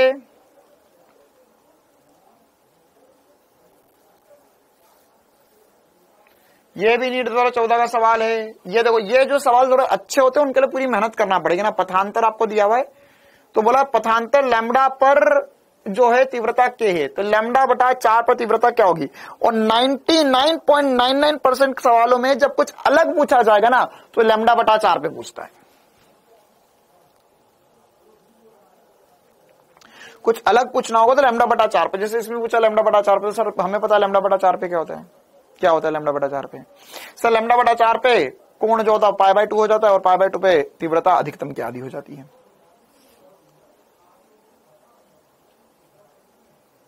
ये वाला सवाल नहीं 2013 का, यह थोड़ा सा अच्छा सवाल है ना। इसमें बोला था कि 12,000 एंगस्ट्रॉम और 10,000 एंगस्ट्रॉम की दो तरंगदैर्ध्य के फोटोन जो है प्रकाशित होते हैं। फिर स्लिट से 2 मीटर की दूरी पर रखे पर्दे पर केंद्र दीप्त फ्रिंज से किस न्यूनतम दूरी पर एक, अच्छा चलो ये वाला कर लेते, ये वाला सवाल थोड़ा सा अच्छा सवाल है। हाँ, ये वाला सवाल होमवर्क में दे रहा हूं, इसकी हिंट दे दी है मैंने पूरी, ये एक बार ट्राई कर लेना। ये 2 सवाल होमवर्क में दे देता हूं मैं आपको, 10, 11 और ये 12वां वाला सवाल हम कर लेते हैं। ये वाला सवाल क्योंकि अलग है, ये वाला सवाल आपको मतलब हिंट देने से बेहतर है कि हम कर ही देते हैं।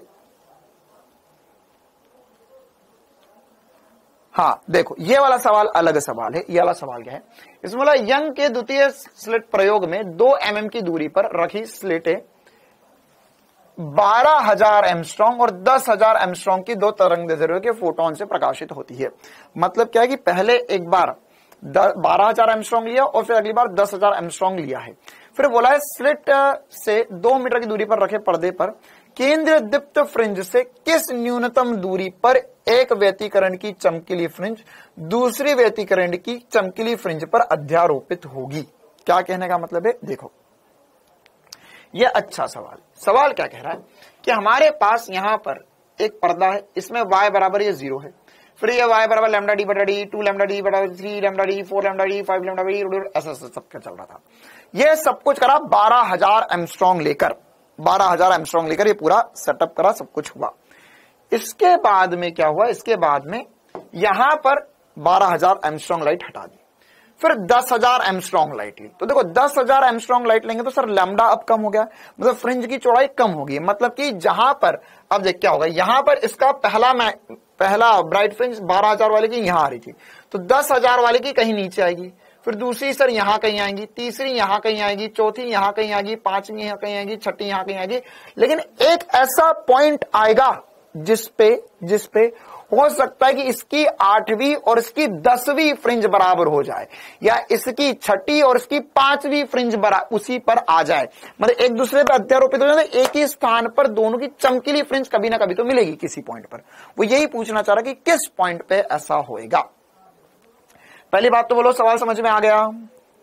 सवाल समझ में आ गया? क्या बोल रहा हूं मैं कि यहां पर ये y बराबर 0 है, फिर ये y बराबर 1 होगा, y बराबर 2, y बराबर 3, 4, 5, 6, मतलब कि 12,000 एंगस्ट्रॉम वाले के lambda 2 lambda 3 lambda 4 lambda 5 lambda इसके लिए होगा।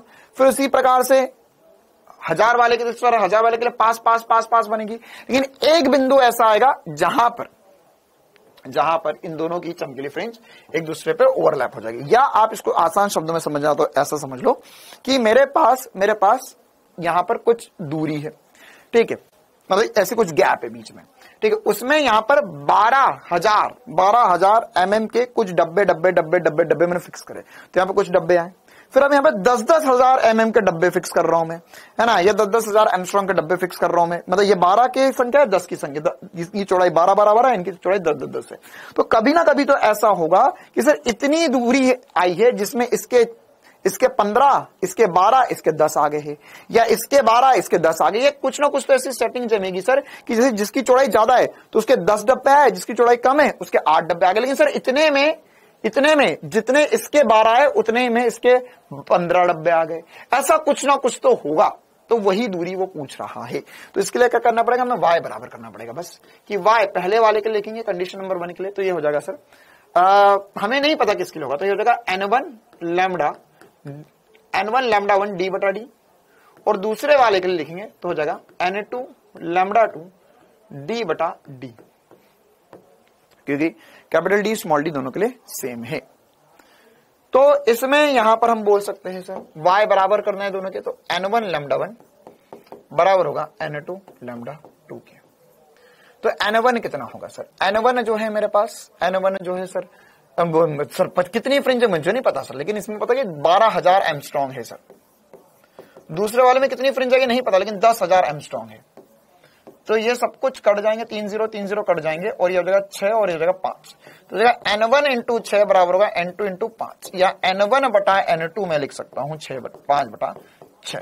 तो इसका मतलब ये आया कि पहले वाले की 5 और दूसरे वाले की 6 आ जाएंगी उसी स्थान पे। मतलब जैसे एक पर्दा है, तो पर्दे में या y बराबर 0 है, तो यहाँ पे 1 2 3 4 5, पहले वाले की 5वीं फ्रिंज और दूसरे वाले की 6ठी, तो ये कहीं नीचे से होगा 1 2 3 4 5 6, ये दोनों एक दूसरे पे ओवरलैप करेंगी। अभी भी सवाल खत्म नहीं हुआ, सवाल में हमें ये वाली दूरी पूछी है ना, ये दूरी कितनी होगी, कितनी दूरी पर होगी। तो आप चाहो तो इससे निकाल लो या इससे निकाल लो, किसी से निकाल लो, आंसर तो एक ही आएगा।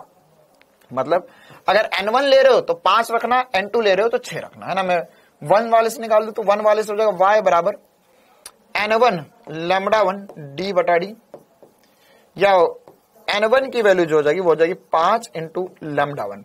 लैम्डा 1 कितना है सर? लैम्डा 1 है 12,000 इंटू 10 के घात -10 कैपिटल डी। कैपिटल डी कितना है? कैपिटल डी है सर, यहां पर 2 मीटर बोला गया, 2 मीटर बटे में स्मॉल डी क्या? 2 mm, 2 इंटू 10 के घात -3।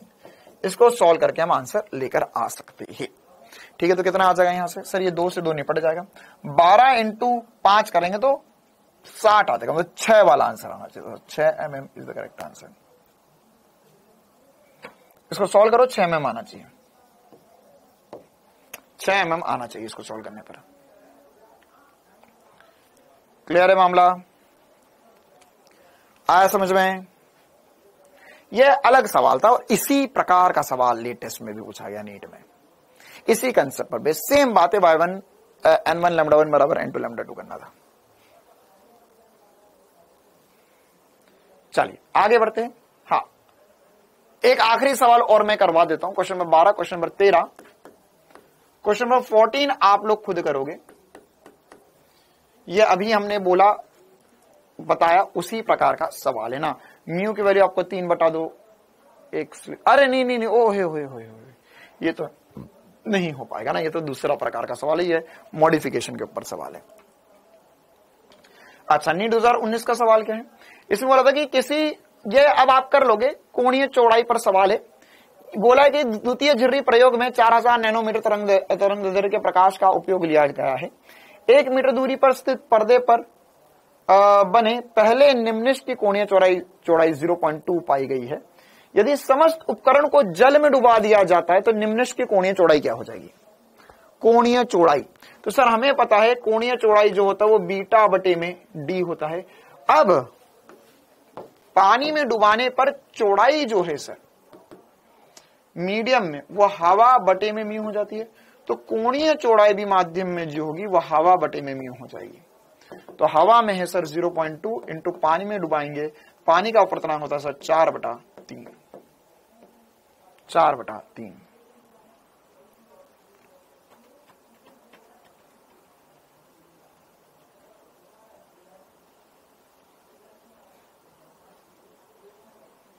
ठीक है, अभी नोट्स के क्वेश्चंस कर लो, एनसीईआरटी क्वेश्चंस मैं बताऊंगा कौन कौन से करने हैं, चिंता ना करो।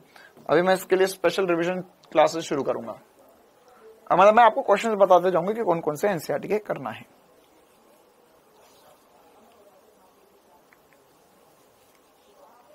हाँ, गोलाई मापी की तरह भी आप बोल सकते हो। गोलाई मापी की तरह क्या बोल रहा है? एक बच्चा पुराने वाले कंसेप्ट पे बोल रहा है, n1 लैम्डा 1 बराबर n2 लैम्डा 2 वाला। अच्छा चलो, ये कट जाएगा तो 2 आ जाएगा, ये 2 इंटू 3 कर दोगे। अच्छा, ये 1 आ जाएगा, नीचे 2 होगा, सॉरी, तो 3 0.3 बटे में 2 हो जाएगा, ये 0.15 डिग्री आ जाएगा। ठीक है, चलिए तो आज की क्लास हम इतनी रखते हैं। अच्छा, जाने से पहले 1-2 और सवाल थे यार, है ना, एक सवाल और है, बस आप लोग बता दो ये कर लोगे क्या? ये सवाल पीडीएफ में नहीं था, मतलब पीपीटी में नहीं था, लेकिन ये यहां से मैं आपको बता देता हूं, लेटेस्ट सवाल है।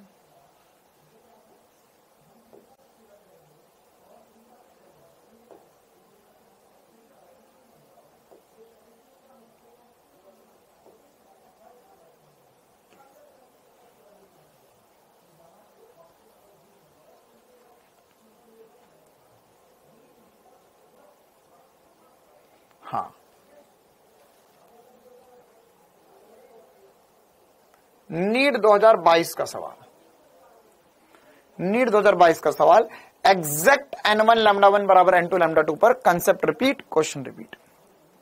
हाँ, कल 12:30 बजे क्लास होगी ए स्टार बैच में।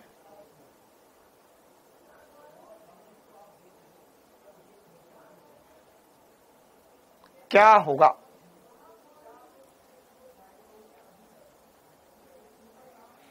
कर पाओगे? यंग के द्वितीय झिर्री प्रयोग में 6000 नैनोमीटर तरंगदैर्घ्य वाली एक वर्णीय प्रकाश प्रयुक्त होता है, तो पर्दे के किसी विशेष भाग पर एक विद्यार्थी 8 फ्रिंजें प्राप्त करता है। अब उतनी ही दूरी, मतलब 8 अधिकतम मान आ गए।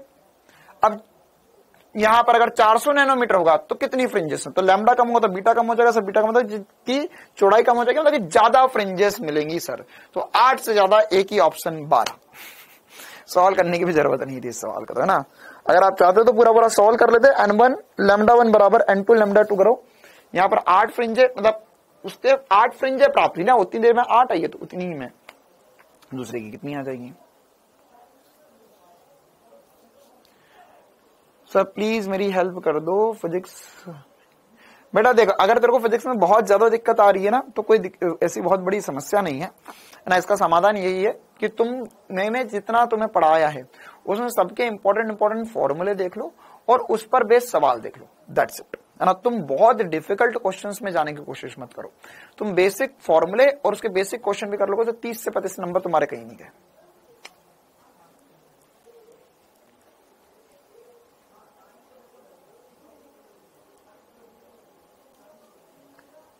ठीक है, 12 आ रहा है, चलो बहुत ही बढ़िया। हाँ, ए होगा।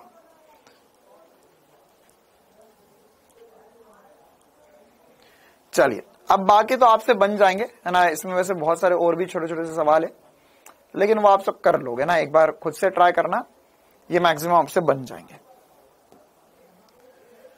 चलिए, तो आज की क्लास इतनी रखते हैं। 2-3 सवाल मैंने होमवर्क में दिया है, ये वाला सवाल करना है आपको। ये एक 10वां सवाल, एक 11वां सवाल वैसे मैं कर ही दिए, ओरली हो ही गए वो तो, लेकिन एक बार आप कॉपी पे पेन चलाकर सॉल्व जरूर करना। और एक दूसरा सवाल, ठीक है। चलिए, 3 सवाल होमवर्क में है और इसके बाद में नीट 2023 वाला क्वेश्चन भी कर ही लो। नीट 2023 वाला भी कल कर लेंगे, वैसे हम थ्योरेटिकल क्वेश्चन है वो तो, है ना। ये थ्योरेटिकल क्वेश्चन है। सत्य असत्य पूछा था, सही गलत। यदि पर्दा झिर्रियों के तल से दूर जाता है तो फ्रिंज क्या कोणीय चौड़ाई लिखना चाहिए था। यहां पर नियत होगी, क्या होगा? एकदम आसान सा थ्योरेटिकल क्वेश्चन, नीट 2023 का सवाल। कल की क्लास में ये वाला सवाल भी मैं भले ही डिस्कस कर लूंगा, या आप चाहो तो उसका आंसर बता भी सकते हो अभी।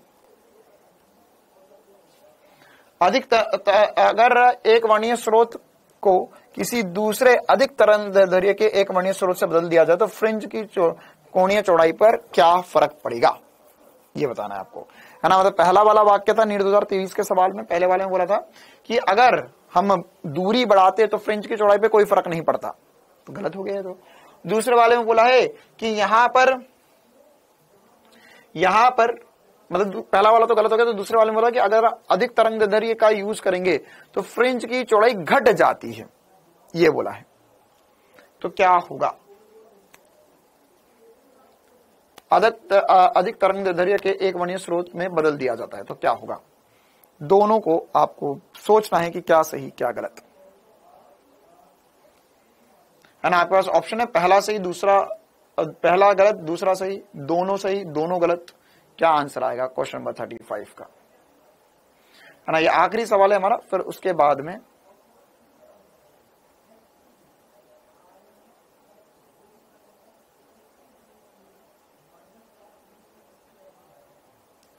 यहां पर दिया कोणीय चौड़ाई नियत रहेगी, है ना। देखो पहला वाला स्टेटमेंट देख लो, बोला है कि यहां पर अगर मैं डी बढ़ा दूं तो कोणीय चौड़ाई नियत रहेगी। कोणीय चौड़ाई का क्या फर्क पड़ेगा, ये देखना है। और दूसरे वाले में बोला है, कर ही लो, इसका आंसर सही बताकर ही जाओ।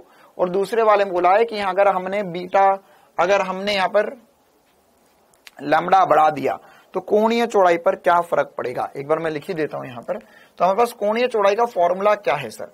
कोणीय चौड़ाई का जो फॉर्मूला है हमारे को पता है सर, अल्फा बराबर होता है कोणीय चौड़ाई का फॉर्मूला। देखो कोणीय चौड़ाई का जो असली फॉर्मूला ना वो तो हमें पता है सर।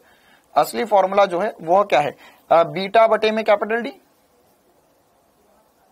या इसी को हम लिख सकते हैं, इसी को हमने क्या लिखा था, लैम्डा बटे में स्मॉल डी। ठीक है, अब पहले वाले में बोला है कि अगर हम यहां पर देखो पर्दे और झिर्रियों के तल से दूर ले जाते हैं ना, तो देखो एक्चुअल में ये वाला जो फॉर्मूला है ना, ये वाले फॉर्मूले में कैपिटल डी आता तो है, हमने कैपिटल डी बढ़ाया तो अल्फा कम होना चाहिए, लेकिन एक्चुअल में बात यह है कि कैपिटल डी बढ़ाओगे तो बीटा भी बढ़ जाएगा। असली फॉर्मूला जो है जिससे हमें सारी बातें पता चलेगी वो ये वाला फॉर्मूला है। क्योंकि देखो यार, आप क्वेश्चन में अगर ये मैंने आपको बहुत बार बताई कि अगर आप ये चीजें पता कर रहे हो कि एक कम हो रहा है दूसरा बढ़ रहा है, क्या वेरिएबल क्या नहीं वेरिएबल, तो उस कंडीशन में हमारे लिए एक इंपॉर्टेंट सी बात ये भी है कि अगर हम यहां पर ये समझे कि सर ये कैपिटल डी है ये बीटा है, तो ये बीटा बदलने पे अल्फा वैसे ही बदल जाएगा ना। इसके फॉर्मूले में ऑलरेडी लैम्डा कैपिटल डी बटे में स्मॉल डी है, बटे में कैपिटल डी, तो ये कैपिटल डी से कैपिटल डी कट गया, तो असली फॉर्मूला जो है लैम्डा बटे में स्मॉल डी है।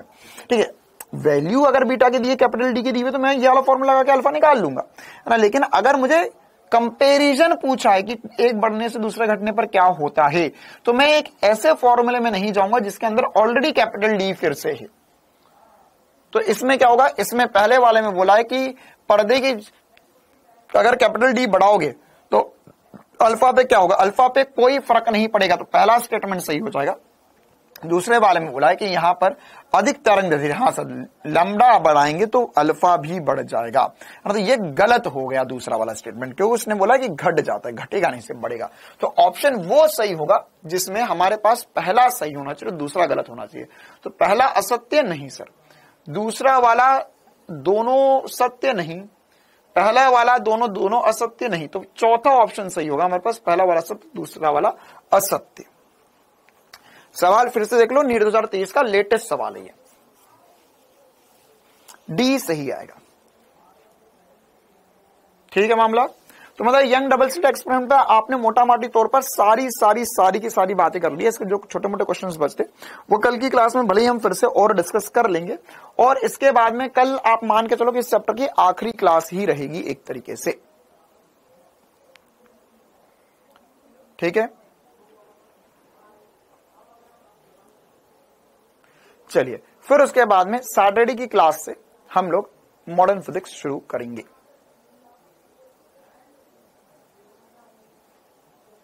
पहला कैसे ट्रू हुआ बेटा, वही तो मैं बता रहा हूं कि यहां पर कैपिटल डी के बदलने से अल्फा नहीं बदलेगा, क्योंकि कैपिटल डी बदलोगे तो बीटा भी बदल जाएगा। तो ये वाला फॉर्मूला नहीं काम करेगा, लैम्डा बटा स्मॉल डी, तो लैम्डा बटा स्मॉल डी में अल्फा नहीं आता है।